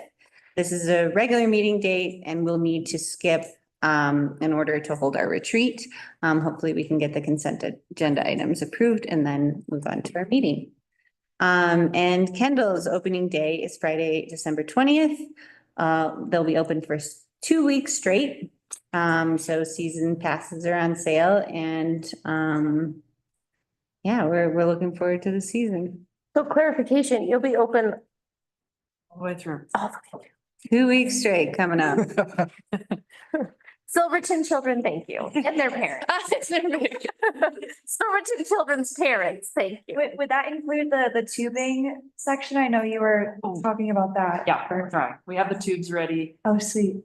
And working on the snowmaker Okay. operations this week, hopefully. Nice. Try to blow some snow over there. So And ice skating, working on the rink. amazing. Weather has not been favorable for us. No, yes. And trying to flood it. The Beaver Pond is operational at the moment. Yeah. Right. Beaver Pond and then we'll migrate. Yeah. Been quite fun, whoever shoveled it. Great. I realized I never noticed it in the budget. Are we appropriating or working through passes for Silverton school children Yes. in this year? Yeah. Tomorrow, 10 o'clock. Yeah, we don't typically put it in, we haven't Yeah. put it in the budget since Yeah. I started, but if that's something we want to. I don't think so. I was just trying to remember, like, I think in years past I'd seen it discussed and just. Yeah, there is a line item, once upon a time of all the archive line items. They used to put that in there. Thanks for doing that. Also included in staff reports was the first 5-year review report from the Bonita Peak Mining District. So I wanted to include that for reference. I meant to put that in committee reports, but it's in there as well. I'm happy to answer any questions on the staff report. I'm glad you're going on vacation. You made it through the budget. Long overdue. Looking forward to it. Okay, no questions? All right, moving on to committee and board reports. I don't think we had any, right? Yep. Okay, move The planning committee tomorrow. So just a reminder, land use tomorrow. We won't really talk, we don't meet again until January, but that'll be a big one. So Yay, just wanted to say it. thank you for being there. Jim and Lindsay, thank you for being there. We're very close. We're getting there. We're just limping to the finish line. Well, you know, these mountains are pretty steep, takes a long time to get up them, so. There's no easy trail in this town. And one straight up, you know. Okay, trustee reports. I wanted to put out there that, my family has graciously offered that we could host a little Christmas cookie open house at our house. So putting that out there as the mayor and the family, we'd love to invite anybody in the community to come to our house on Friday, December 20th from 4 to 6. We'll have cookies, cider. Nice. Coffee, whatever you want. Bring your own mug if you want, you know, or we'll have paper mugs, but if you'd like to bring your own mug, bring your own mug and we'll give you a cookie. Come hang out. Obviously everybody's welcome. We won't be talking about official town business. This is just a private fun function, but just wanted to offer that cozy holiday festivities. So Friday, December 20th from 4 to 6 at our house. And we are 1068 Keystone. We're the gray log house right under the shrine. I think you just invited the whole town. I did. So you were that. For the record, this town is not any bigger than my children's elementary school in Denver. So it's okay, we got it. I know some people will be out of town, but come by anytime. Don't all show up at the same time. Just space yourselves out, 4 to 6. It'll be great. An after skiing snack. That's right. That's right. Well, for public health, December 12th, this Thursday, there is a mobile vaccine clinic coming to the Miners Hospital from 11:30 to 4:30. All are welcome, no appointments necessary. So you need any vaccines, flu, COVID, any? Especially before Christmas season. Yeah, Thursday, Thursday, 11. 11:30 till, Till 4:30. Yep.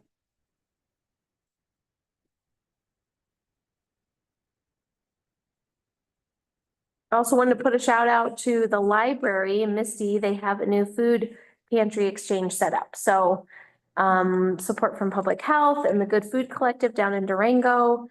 Been really great partners to get that set up. So they have a fridge.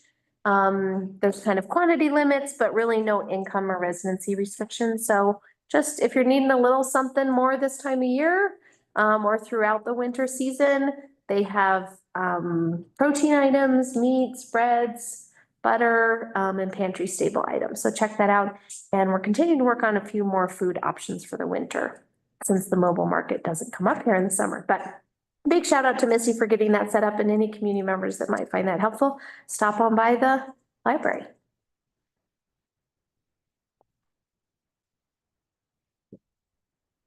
Other trustee updates. Great. Okay, moving on. All right. 9A, continued business. This is first reading of ordinance 2024-10. This is the ordinance of the town of Silverton amending chapter 13, article 1, section 13-1-50 tap fees of the Silverton Municipal Code, allowing the Board of Trustees to waive planned investment charges and tap fees for affordable housing projects. So in working through our affordable housing project for the 9 units in Anvil, we discovered our code currently prohibits us from waiving plant investment fees for water and sewer. This ordinance is changing that section 13-1-50 of the municipal code to only allow it for affordable housing projects that are approved by the Board of Trustees. This was preliminarily approved so we could apply for our grant. So we are now going through the motions, and this is the first reading for your consideration. Great. Questions, comments? I know this has been discussed several meetings. Just a clarifying question. I know it says XX on here, but this is ordinance 10 for the year. Is that correct? Oh, shoot, did I not put the, oh, I didn't put that, yeah. It is, yes, whatever is on the. 10, yeah. It's 10, yes. Thank you. and this gives us the ability to waive the fees. It doesn't waive the fees. Correct. It would have to come before the board to waive those fees, and it would also have to meet the guidelines of affordable housing as defined in our municipal code. And I think we also said it needs a majority of. Yes, and it does need majority. Yep.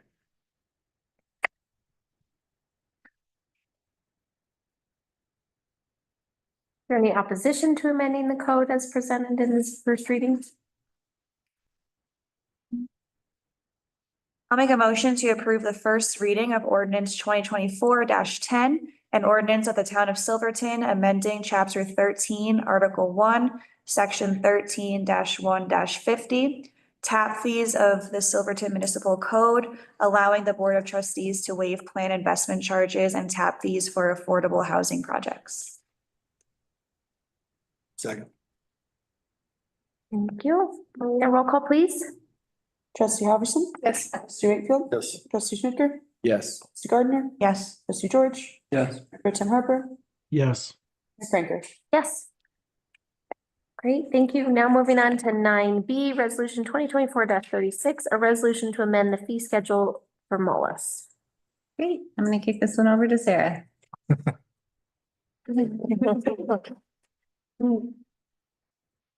Okay, so being kind of in person in Mullis this year and seeing operations was very interesting. I think I have Jennifer Mullis on here as well. She's welcome to chip in.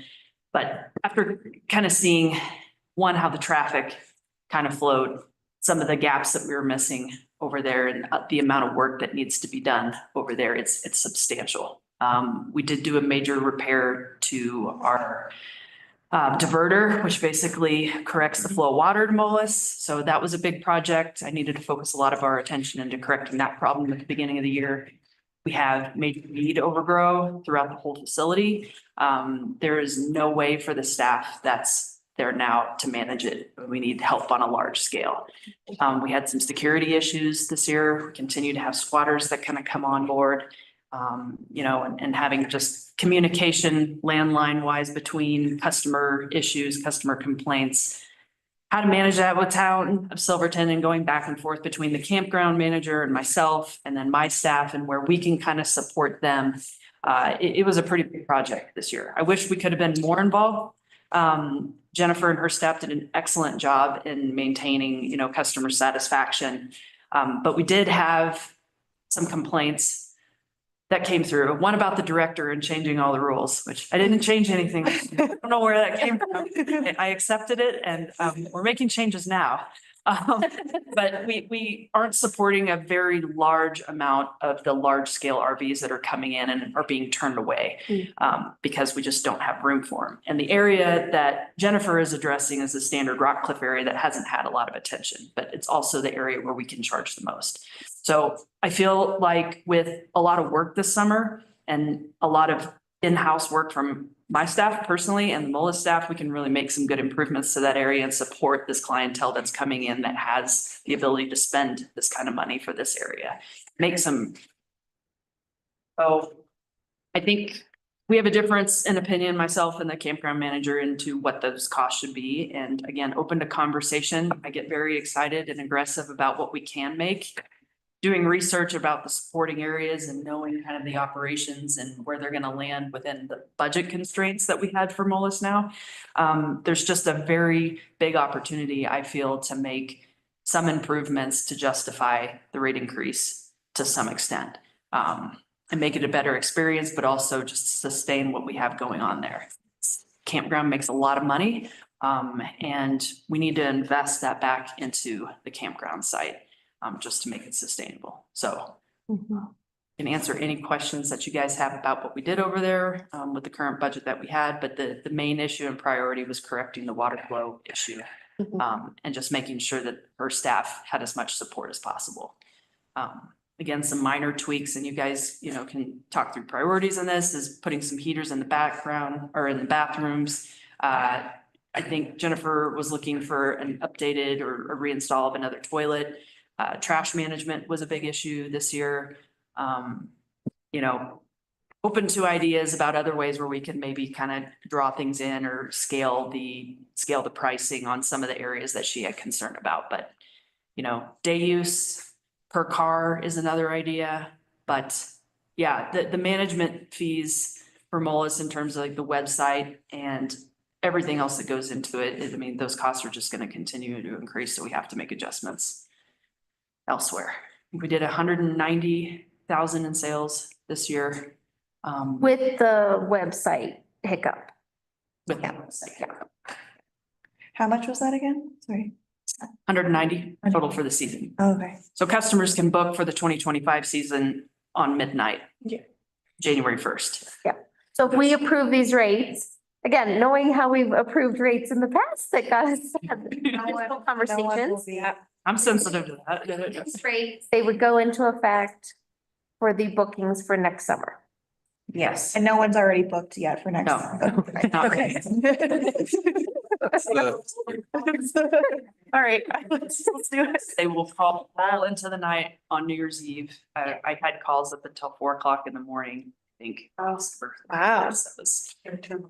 I will point out that our surplus this year was $607 Wow. in that fund. $607. Yeah, Total. total. Yeah. That was our surplus. Wow, no change or anything? Just, you know, flat 607. $607. So a rate increase is definitely needed Yeah. Absolutely. and justified. Yeah, I support it. This does not apply for locals. Discount stays the Yeah. same. This is. Yeah. So that was a question I had. So we're decently raising the rates. And Jennifer does have her hand Oh, up. yeah. Well, I think it'd be great to hear from Jennifer at some point. So Melina, as you promote Jennifer to panelists, that'd be great. I'm still curious if it makes sense to offer the 15% discount to locals when like they're getting a huge discount because we're not raising the rates for locals. Like it seems sort of administratively confusing. Yeah, so Like we're raising the rates, we're keeping the local rates the same as they were, and we're offering the locals a 50. So we're in essence lowering the rates for locals. We'd be keeping like what you would pay though at the desk would be the same for locals, like people who are used to paying Right. X amount of money. Then we say for locals, get that amount plus 15% off of that amount. Am I right? I think we've always had that. Right. Yeah, everybody's. Okay.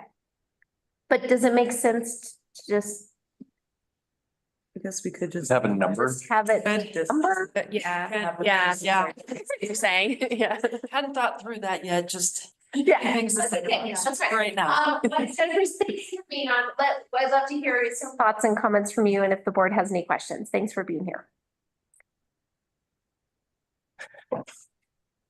Go ahead, Jennifer, we can hear you. You can hear me now? Yes. Yeah. So I'm kind of curious to what, I don't know what the rates. Do I have a list of what rates you're gonna raise?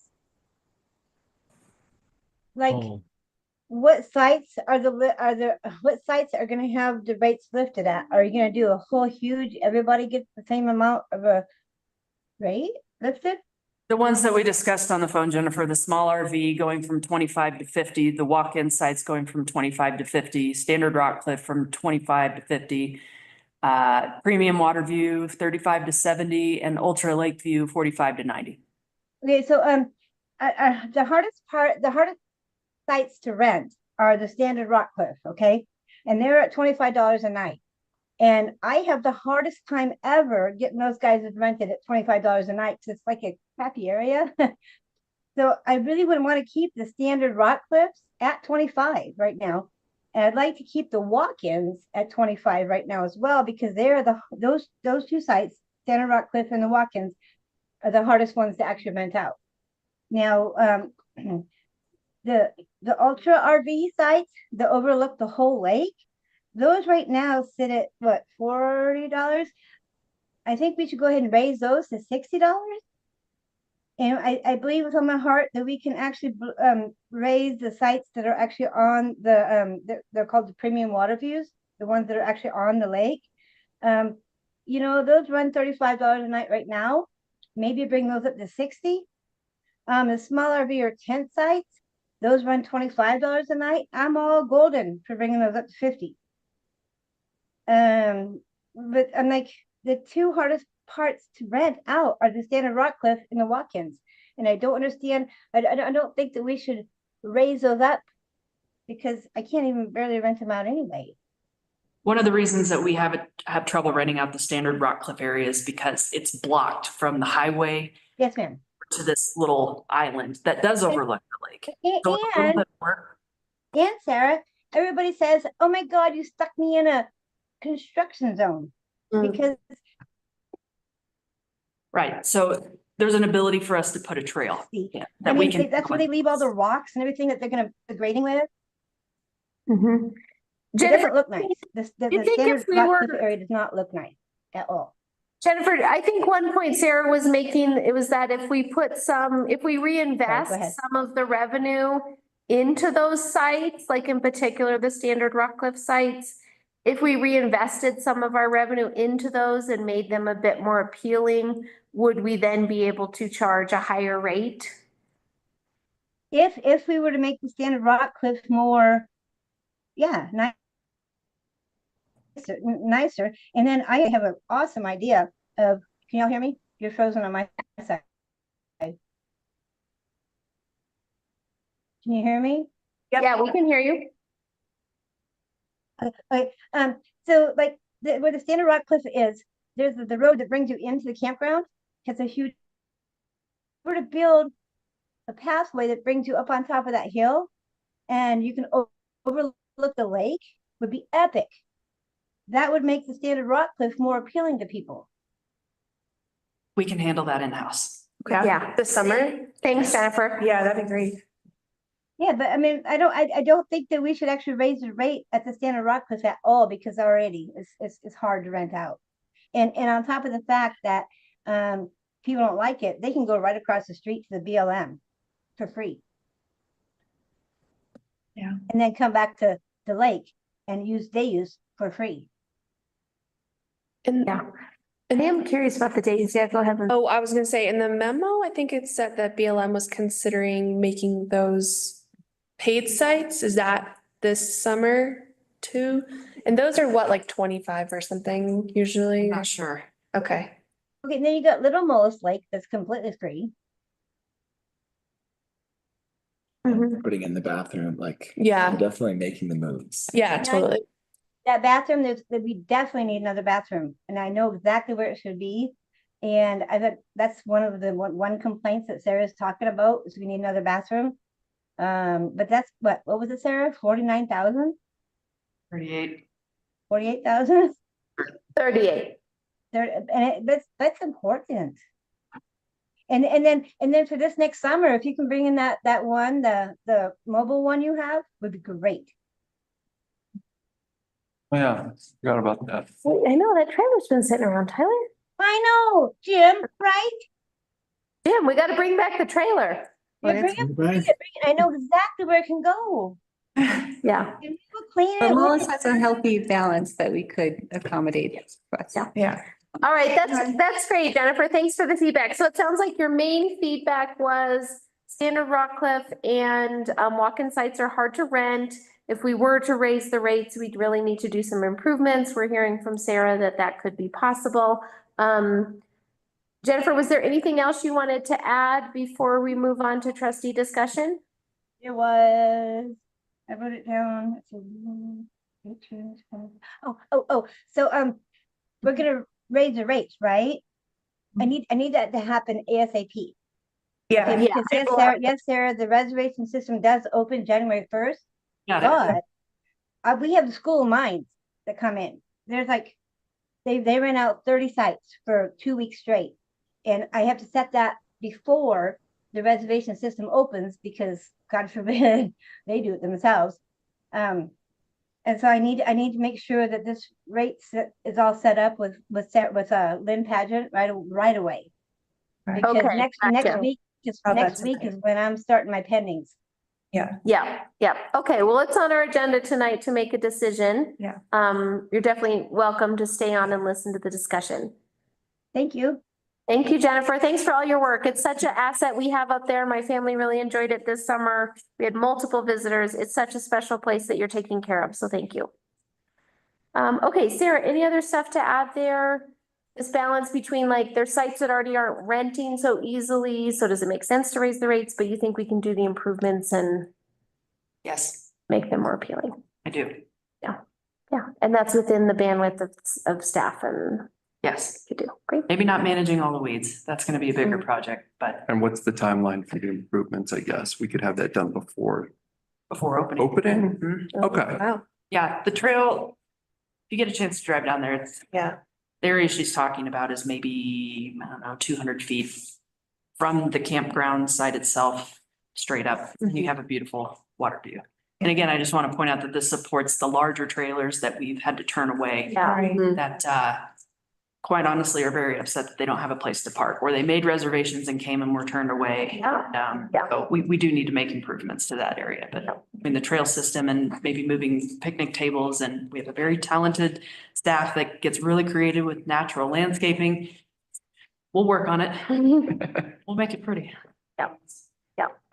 Well, and I think recognizing the customer base, right? It's such a unique asset that we have folks that come in off Colorado Trail. We have folks that are tent camping, van life.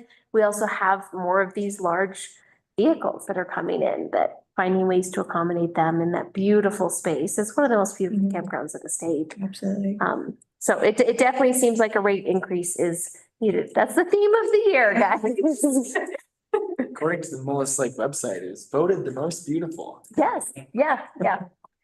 And it's profitable. It's profitable. Yeah. Is there any way that we can track the amount of times that those campsites, maybe they were rented last year, and then if we do increase the rates this year, I mean, Yep. you know, the reservation system can probably do that. And then if we're not renting them at all, then we can revert, or if we do raise the rates. Sure. Okay. Okay. Because that's just, you know, without being able to track it and see what the effect is, it's a lot easier to make these decisions if we can go, oh yeah, look, we have 0 rentals in this spot. We need to.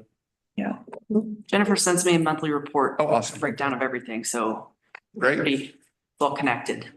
So if we make a mistake, we can always change it back. Yeah, okay, great. It's funny, those walk-in sites are really nice, I think, but They're super nice. yeah, Fluffy. It's a lot of fluff. it's, yeah, I get it. 10 feet. Yeah, I like my privacy when I'm camping, yeah. Like, our children were like 3. No comment. No comment. All I did was walk between the van and the campsite. I'm tired. Those goats, get all the weeds, you know? That'd be so cute. County has sheep that they use for. Oh, crazy. Honestly, that's a tourist attraction. I want to note also, there's nowhere else for me to increase prices on anything, so this is it. Yeah. I am curious about day use fees because I know our lovely refuse fee tags are like, oh, you get free day use at Mullis. And you go up there and like, yeah, well, there's no charge for day use at Mullis. So The MOLA staff proposed a day use fee change in 2021 and they listed and noted that because of the overcrowding, they were looking at maybe $10 per car per day. Local residents get a season pass. Visitors, proceeds could be divided 50% for admin, 50% for improvements to the day use area. Ridgeway State Park currently charges $9 per car per day. I think that's changed. This was 2021, but there was a suggestion for that. And I think it would be useful as well. does the staff there feel like they could manage that? I mean, they proposed it before. Yeah. Yeah. I feel like that, I just don't think people are going to be. I don't think there's a lot of protest over paying $10 to bring your car into this beautiful facility. Like, you're paying to use this facility that's maintained and taken care of and the lake is stocked and like, I don't know. To me, it seems in line with the continued approach of having people share the cost of the things they're wanting to use. So I'm not opposed to the discussion around a day use fee. Again, preserving some sort of pass or discount for local residents. It's our park. Ridgeway is $10 for a vehicle and it's $4 if you enter on foot, on bicycle, or on horseback. There you go. People entering on horseback? I guess so. To To the Ridgeway State Park. Yeah, that's state park. All state parks are state park, yeah. That's a little. Yeah, and like, Pass. I was at Lake Night Horse this summer. It was $10 a day. Yeah. For your vehicle. So would you have someone checking that as you drive in, or would there be a station for that? Yeah, so the living quarters and the mercantile, I guess is what we'll call it, kind of blocks off before you go into the day uses to the right and then the campground is to the left. And they do a really good job of kind of blocking that off and making sure that it's campground only. They're outside most of the day. Figure it out. Yeah.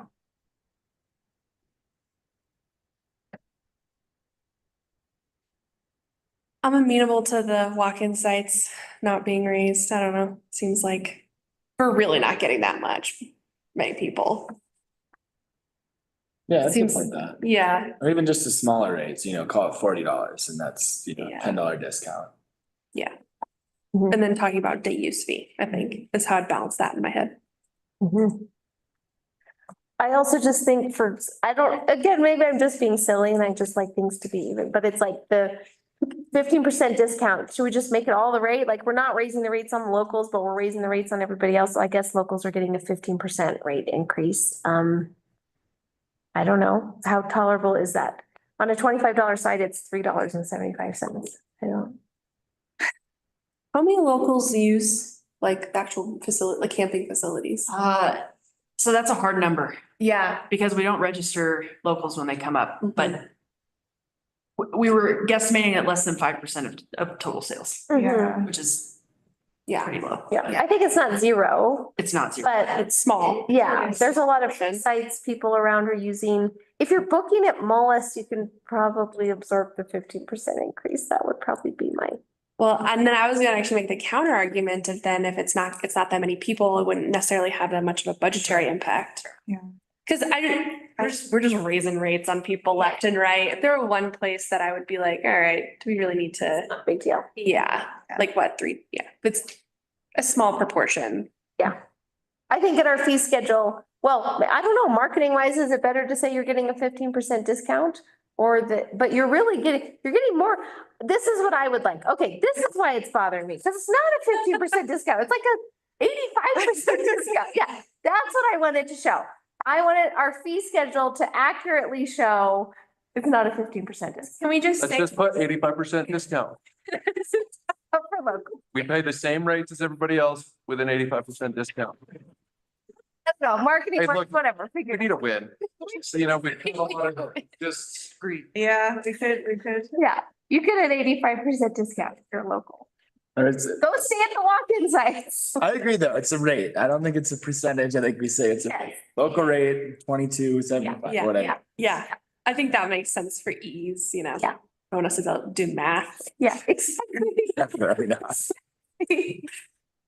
When I go to book my site, I'm gonna be like, oh, it's $25, but it's 50% off that one. Great.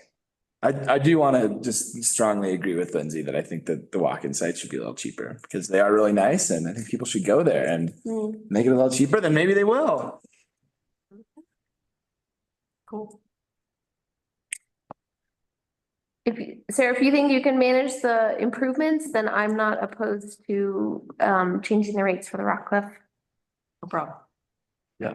I mean, you've been there, you've thought about it, you've talked to Jennifer. I appreciate Jennifer's feedback. I think you've done a great job at looking at our various cost centers and trying to see where can we reduce costs and expenses and where are we not capturing revenue that might be there and not being competitive, really.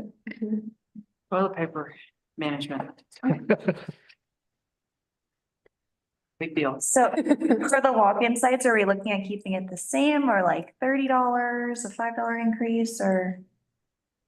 What? Because I'm fine with keeping it 25. Is 25 fine, but then we're exploring day use fees? Is that what I'm hearing? But yeah, right. I don't care. I have no opinion. I love Melissa, you know. Oh, you gonna get your 50% discount. That's what you said. I'm not gonna go up there when everybody else is there. Okay. Is there any opposition to approving the rates as proposed, keeping the walk-in sites at 25, doing the improvements to Rock Cliff and raising the rates and seeing how that goes for a year? And exploring the idea of a day use fee for non-locals. Yeah. Great. That is the board feeling good, Jim? I realize, yeah, go ahead, Jim. I would increase everything across the board. I would increase everything as proposed. And then these walk-in sites incentivize the individuals by offering them a discount at that moment. You're going to miss out on that increased fee if the campground is sold out and you're selling a site for $25 when you could sell it for 50. Mm-hmm. You're doing smart pricing, adaptive pricing. Is that? Yeah. Thinking like a hotelier. Yeah. Is that feasible in the reservation system? That's a great question. I would assume so. Well, and also, again, it's one of those things, I think it's easy to raise all the rates the same amount and then go back and look and see how it's affected it. And Jim's got a great point. If the place is completely booked, we're probably going to get that increase. And $600 we made this year. $600. Yeah, I kind of support the increase across the board. I think it's a smart idea, Jim. If that's possible, to like be able to give discounts. If Giving refunds is not possible. I've learned that. We have to do paper check for that so that going back after the. Yeah. It's not something we're able to do right now with our system. What's what past 90 days or 180? There's a window. Yeah. It doesn't just won't, it won't let you. I'd have to defer to Jennifer, the completely different system that we use from Kindle. I don't know. I'm kind of intrigued from a marketing perspective of having a really low price point. Like we're trying, the thing about Moelis is that we potentially have this ability to cater to a wide group of users, right? And the walk-in sites are those sites that you might be able to get some folks that are not, they're not coming in with a super expensive rig. They're walking in. And so if we raise if I were booking and I were looking and I was like, okay, $50 a night, $50 a night, $70 a night, $25 a night. It might push more people to book those sites if it's like 25 or 30. So I'm kind of intrigued about playing around with the walk-in sites as it's being kind of your budget, lower price point option. It's being your bunk bed at the hostel instead of Yeah. I don't know. Jennifer did say it's hard to sell those. Yeah. Typically the like BLM sites are like, what, $25, you know? So it's probably gonna be about the same, which you're closer to the lake with this site. So Yeah. I just think we'll be comparable there. Yeah. Yeah, I've stayed at a lot of BLM facilities in the last couple of years, and it's typically between 15 and 25. Yeah. So I think over 25, you're not competitive with those. Yeah. And maybe we're not, it's a different facility. There's more on offer there. It's this beautiful lake. Yeah. But I do think that if we think of it from that perspective, like that's the competition, for a walk-in tent site. So. And those might be tightening up, right? Like there might, if BLM is starting to restrict where camping's happening, we might be able to grab some more of those people who are gonna pay 25 or 30 a night, but are not gonna pay 50. Yeah. I don't know. I can keep really good documentation over the summer and present you with the data after. I am so curious about this guy. Yep. We want to nerd out. Right. That's what I'm hearing. So what's the general overall proposal? We've had great ideas. Let's move it forward. Sounds like increasing all the rates is proposed with a question mark on walk-in sites. What does the board want to do? 25, 30, 35, 40, 45, 50. I think I'm still in my 25. Jim made a compelling argument, but I want to see the data. Like, I don't know, give it a go. And if we're selling them all out, then we can always increase it too. So I'm intrigued with that approach. Yeah. Yeah. Hate it, Jim, or is it okay? I'm sorry? Is that you made a compelling argument. You had a strong opinion. Is that feel good moving forward? I think the town of Silverton would be leaving money on the table if we did that. That's just me. Looking at it from a business perspective and trying to see how we can maximize our profit in all of our profit centers. That's just how I'm approaching it. You set it for $50. If someone comes in and says, oh, $50 is too much, I'll give you 35. Take 35. But when you're near a sellout and you have one or two walk-in spots left, you can command $50 a night. I guarantee it. And the fact that the BLM is doing what they're doing means they're removing inventory from the backcountry, which means they're going to come to you. They're going to rent those sites. But that's just me.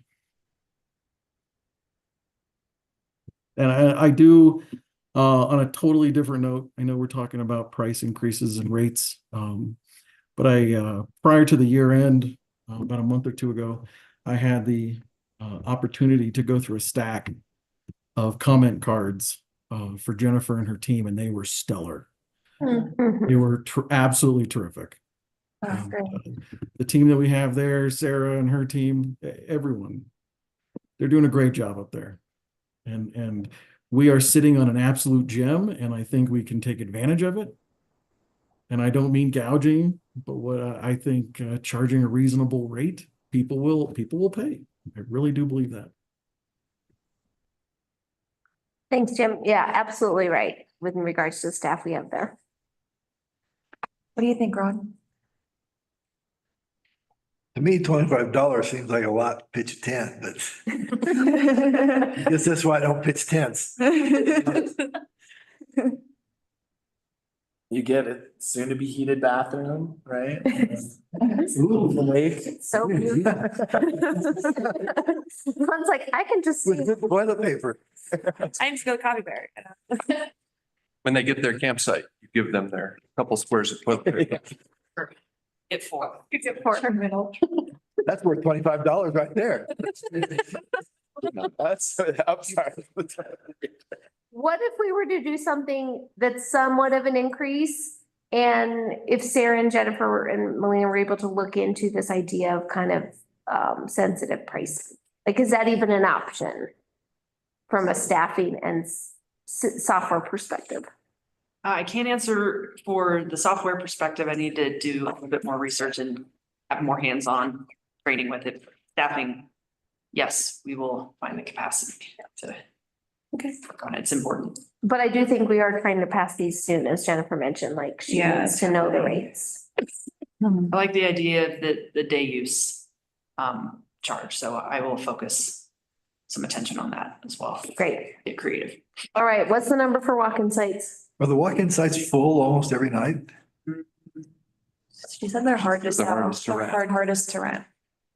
It's trouble. But we've had complete sellouts for many of the nights in July and August.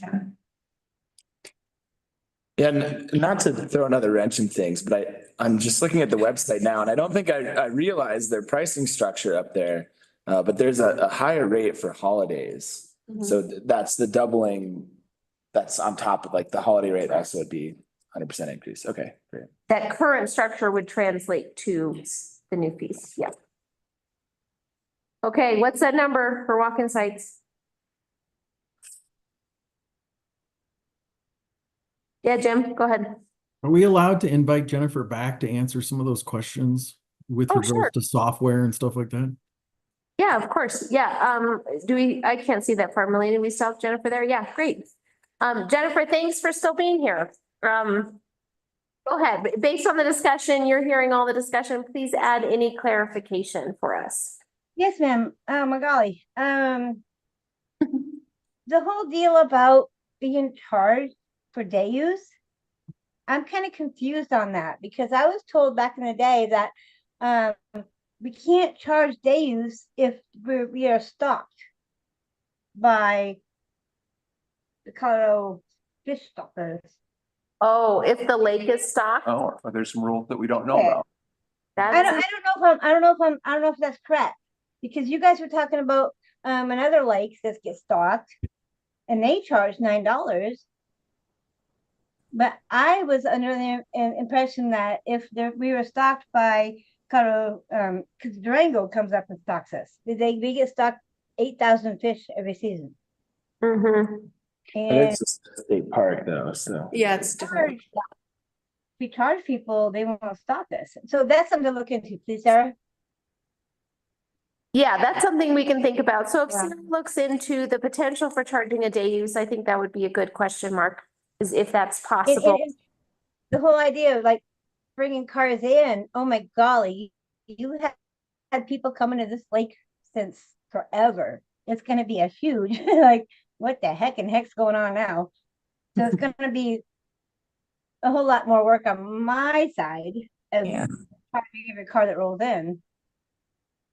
I'm sure we can handle it. You know, we yell at every car that comes in speeding. What was the other thing? Heated. Oh, you were talking about heated bathrooms. No, ma'am. Our bathrooms are not heated. I did install motion lights this last year because who wants to walk into a dark bathroom? There might be a bear in there. And so, but there's not heated bathrooms. What we need, I mean, is heated shower rooms. Yeah. And I think Malachi, is that his name? Carson. Yeah, he was supposed to do 2 years ago to bring in some heaters. And they're easy peasy to do. You buy them off, give them to me, I'll do it. Locals. This is so stupid silly. Y'all made those tags that said, oh, free access for locals. And you guys feel, oh, I get free camping. No, ma'am, you do not get free camping. You get free day use just like everybody else. Yeah. So that's kind of dorky. So and then y'all are talking about a discount for locals. It goes through me to make the reservation. Yeah, ma'am, I can give you a 10% discount because I can put my discount code in there. But so, and it's only 10%. You guys were talking about 85%. You kind of lost me at that. I was a joke. Oh, sorry. Yeah, I personally, I think locals should get it free. But guess how many locals we get there? 0. Jim, you happened to show up one time a couple of years ago in the day use for free, had a picnic. And Mayor, you show up and you go fishing at the day use for free, Oh, yeah. as does everybody else. So I don't know how it's helpful for the locals. I mean, I would really, personally, me, I give a huge discount to rent my boats for locals. I'll pretty much give it to you for free if you're a local. You just go out there on the boat, have fun. I charge other people, of course, but anyway, that's. I love my job, you guys. We're really happy you're up there, Jennifer. I think one question the board had was related to Jim's question, which was, if it looks like the walk-in sites were not really renting or selling that weekend or that night, could we discount them in the reservation system or have them at higher rates during high demand times? So kind of thinking like a hotel model where, you know, the lodger can change the rates based on the occupancy. Do you think something like that is an option in the reservation system? I would have to talk to Lynn Pageant about that and how I can tweak all that, maybe. Like, oh, because right now it's set. Like, I can only charge you what it says I can charge you. And if I'm gonna give you a discount, I have to go and have a code. Yeah. Yeah. I need to touch base with Sarah on that, I think. Okay, all right, that's helpful. The other board members have more questions for Jennifer on I kind have of. one more question. I have one Yeah, more thing go to say. We're talking about weed control. Okay, we have a massive, huge, horrible problem with Russian thistle. Y'all know what that is? Yes. Yeah. Russian, it's nasty, it's horrible, it cuts your legs up, it's awful. And we have a lot of it, okay? And we had, what's his name, David Swanson, he came out, did a lot of work on it, and what he did seems pretty cool. My son and I last year went out with 30% vinegar, all natural. I don't want we cannot have chemicals out there. We can't. I think that's in like, you can't. I know you're smiling, Jim. No chemicals. So an all natural weed killer, and we need to get rid of that thistle because it's going to become overwhelming. It's going to become on the edges. I mean, if you talk to the Safranskis, they know all about it. Anyway, we have a fella that did the tree health, Muller from Terra Now Environmental Services. Jim, you remember him? He does the tree health. He can also come out there and deal with the thistleweed. And he's got the coolest little equipment to do it all. And he can get in all the nooks and crevices and all that area. I really hope to God we can get Marty out there to tackle that thistleweed. Thanks, Jennifer, for that. I think that's definitely on Sarah's radar for planning for the. When I showed it to you as well. Remember when you were out there, I showed you all that thistle I want to get rid of right there in the day use area? Yeah, it's definitely invasive. Very. Yeah. So if we can get Marty Miller out there, and he's all game for it. I talked to him last back in last year. Anyway, at the end of the season. Thanks, Jennifer. Extra context. I think that's really out there to tackle that. Yeah, I think the main piece too is just knowing that we want to get this fee schedule approved so you can move forward with the rates for the School of Mines contingent and the folks booking in January. So thanks for that feedback. Any other questions from the trustees for Jennifer? No? Okay. Thank you, Jennifer, for being on here. I think we're getting really close to decision making. Thank you all. We really appreciate you being up there. Your staff is like really amazing. exceptional. The most amazing Great place host. in the world. Thank you. Thank you. All right, board, it seems like the last decision we need to make is walk-in sites. What number do we want that to be? And direction to Sarah of exploring the idea of the day use, but it sounds like there are some question marks. I think it is valid about CPW stocking it, what our options are. So what do we think? Let's go with Sarah and Jim's recommendation. $50? See what happens? See what happens. So what's the day though? We want to see it in the year. Okay, all right, we're moving We forward. can lower it just because that is. But looking into being able to give discounts. Yeah. Yes, okay. Kind of some responsive pricing. Yeah. Is that helpful, Sarah? Also Okay, the holiday prices, like Carl said, I'm just looking at it too. They'll be doubled as well. yeah. $100 for walk-ins. Jim, any other comments from you on this before we move? No, I love this discussion, and I think the dynamic pricing is the way to go. Thanks, Jim. Thanks for your expertise in this model. I'm saying there's goats in Durango that'll come up and eat your. It could be part of the attraction. Goats might eat the thistle. They do. We could sell the flowers. Start a petting zoo. Ours? Yeah. Extra revenue, Sarah. Dried thistle, the dried thistle could be marketed to the weddings at Kendall. See how we just brought it all back around. You want to give thistle to weddings? It's really pretty. Huh, yeah, okay. Discount. The kids can go out in the summer and harvest it. Yeah. All right.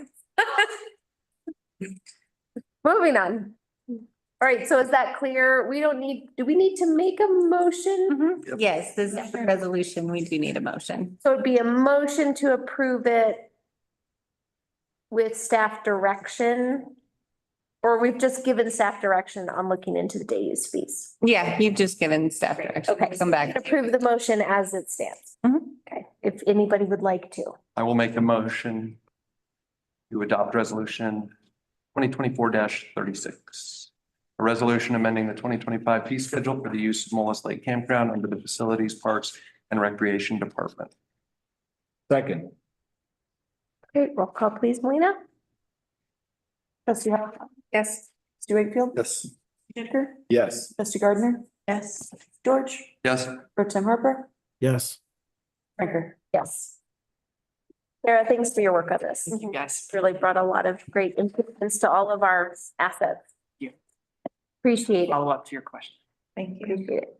Okay, moving on, agenda item 10, public comment. We have no in-person public comment for any of those who have stayed online. If you are on Zoom and you'd like to make a public comment, please click the raise hand button and we will promote you to panelist. You will have 3 minutes.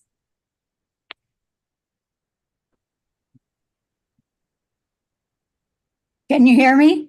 You can, Melody, go ahead. You have 3 minutes. Okay, she said my name. I don't have to introduce myself. All right. Since Mullis Lake was the last discussion, I hope Jennifer is going to hear this.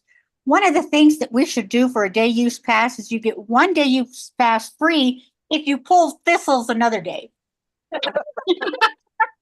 Actually, what I wanted to say is, believe it or not, the town council at the time did not want large RVs at Mullis Lake. And that's why it was designed as it is now. So I think you should put it on your long-term agenda to figure out how to move half a mountain out there and make more room for the people who pay more, because they will pay more. I thought it was an insane thing at the time. The other thing is fireworks. I will say that as far as I know, we've never been able to determine how much money the town makes on the 4th of July because we don't collect taxes a day at a time. It comes in the month. But if we don't do fireworks, I guess we're going to learn this year. The other thing is that it seems to me the firemen had indicated they didn't want to do a lesser show. And so with that in mind, I'm wondering if somehow we could go back to some fundraising things. The firemen used to put booths out and then they'd collect during the night and try to pay for everything that way. I'm just throwing out a suggestion. And I think all of you in 4th of July outfits out there in the dark collecting money would be great. Thank you. Thanks, Melody. I will do that. We've been known to get pies thrown at us. Yeah. So you know, all the things. All right, anybody else on Zoom that would like to make a public comment? All right, seeing no hands raised, we'll close public comment and I will adjourn this meeting. The time is 9:14. And we will have no public meeting. There will be no other meeting separate. Okay, meeting adjourned. everyone. I don't think you jinxed us. Good job.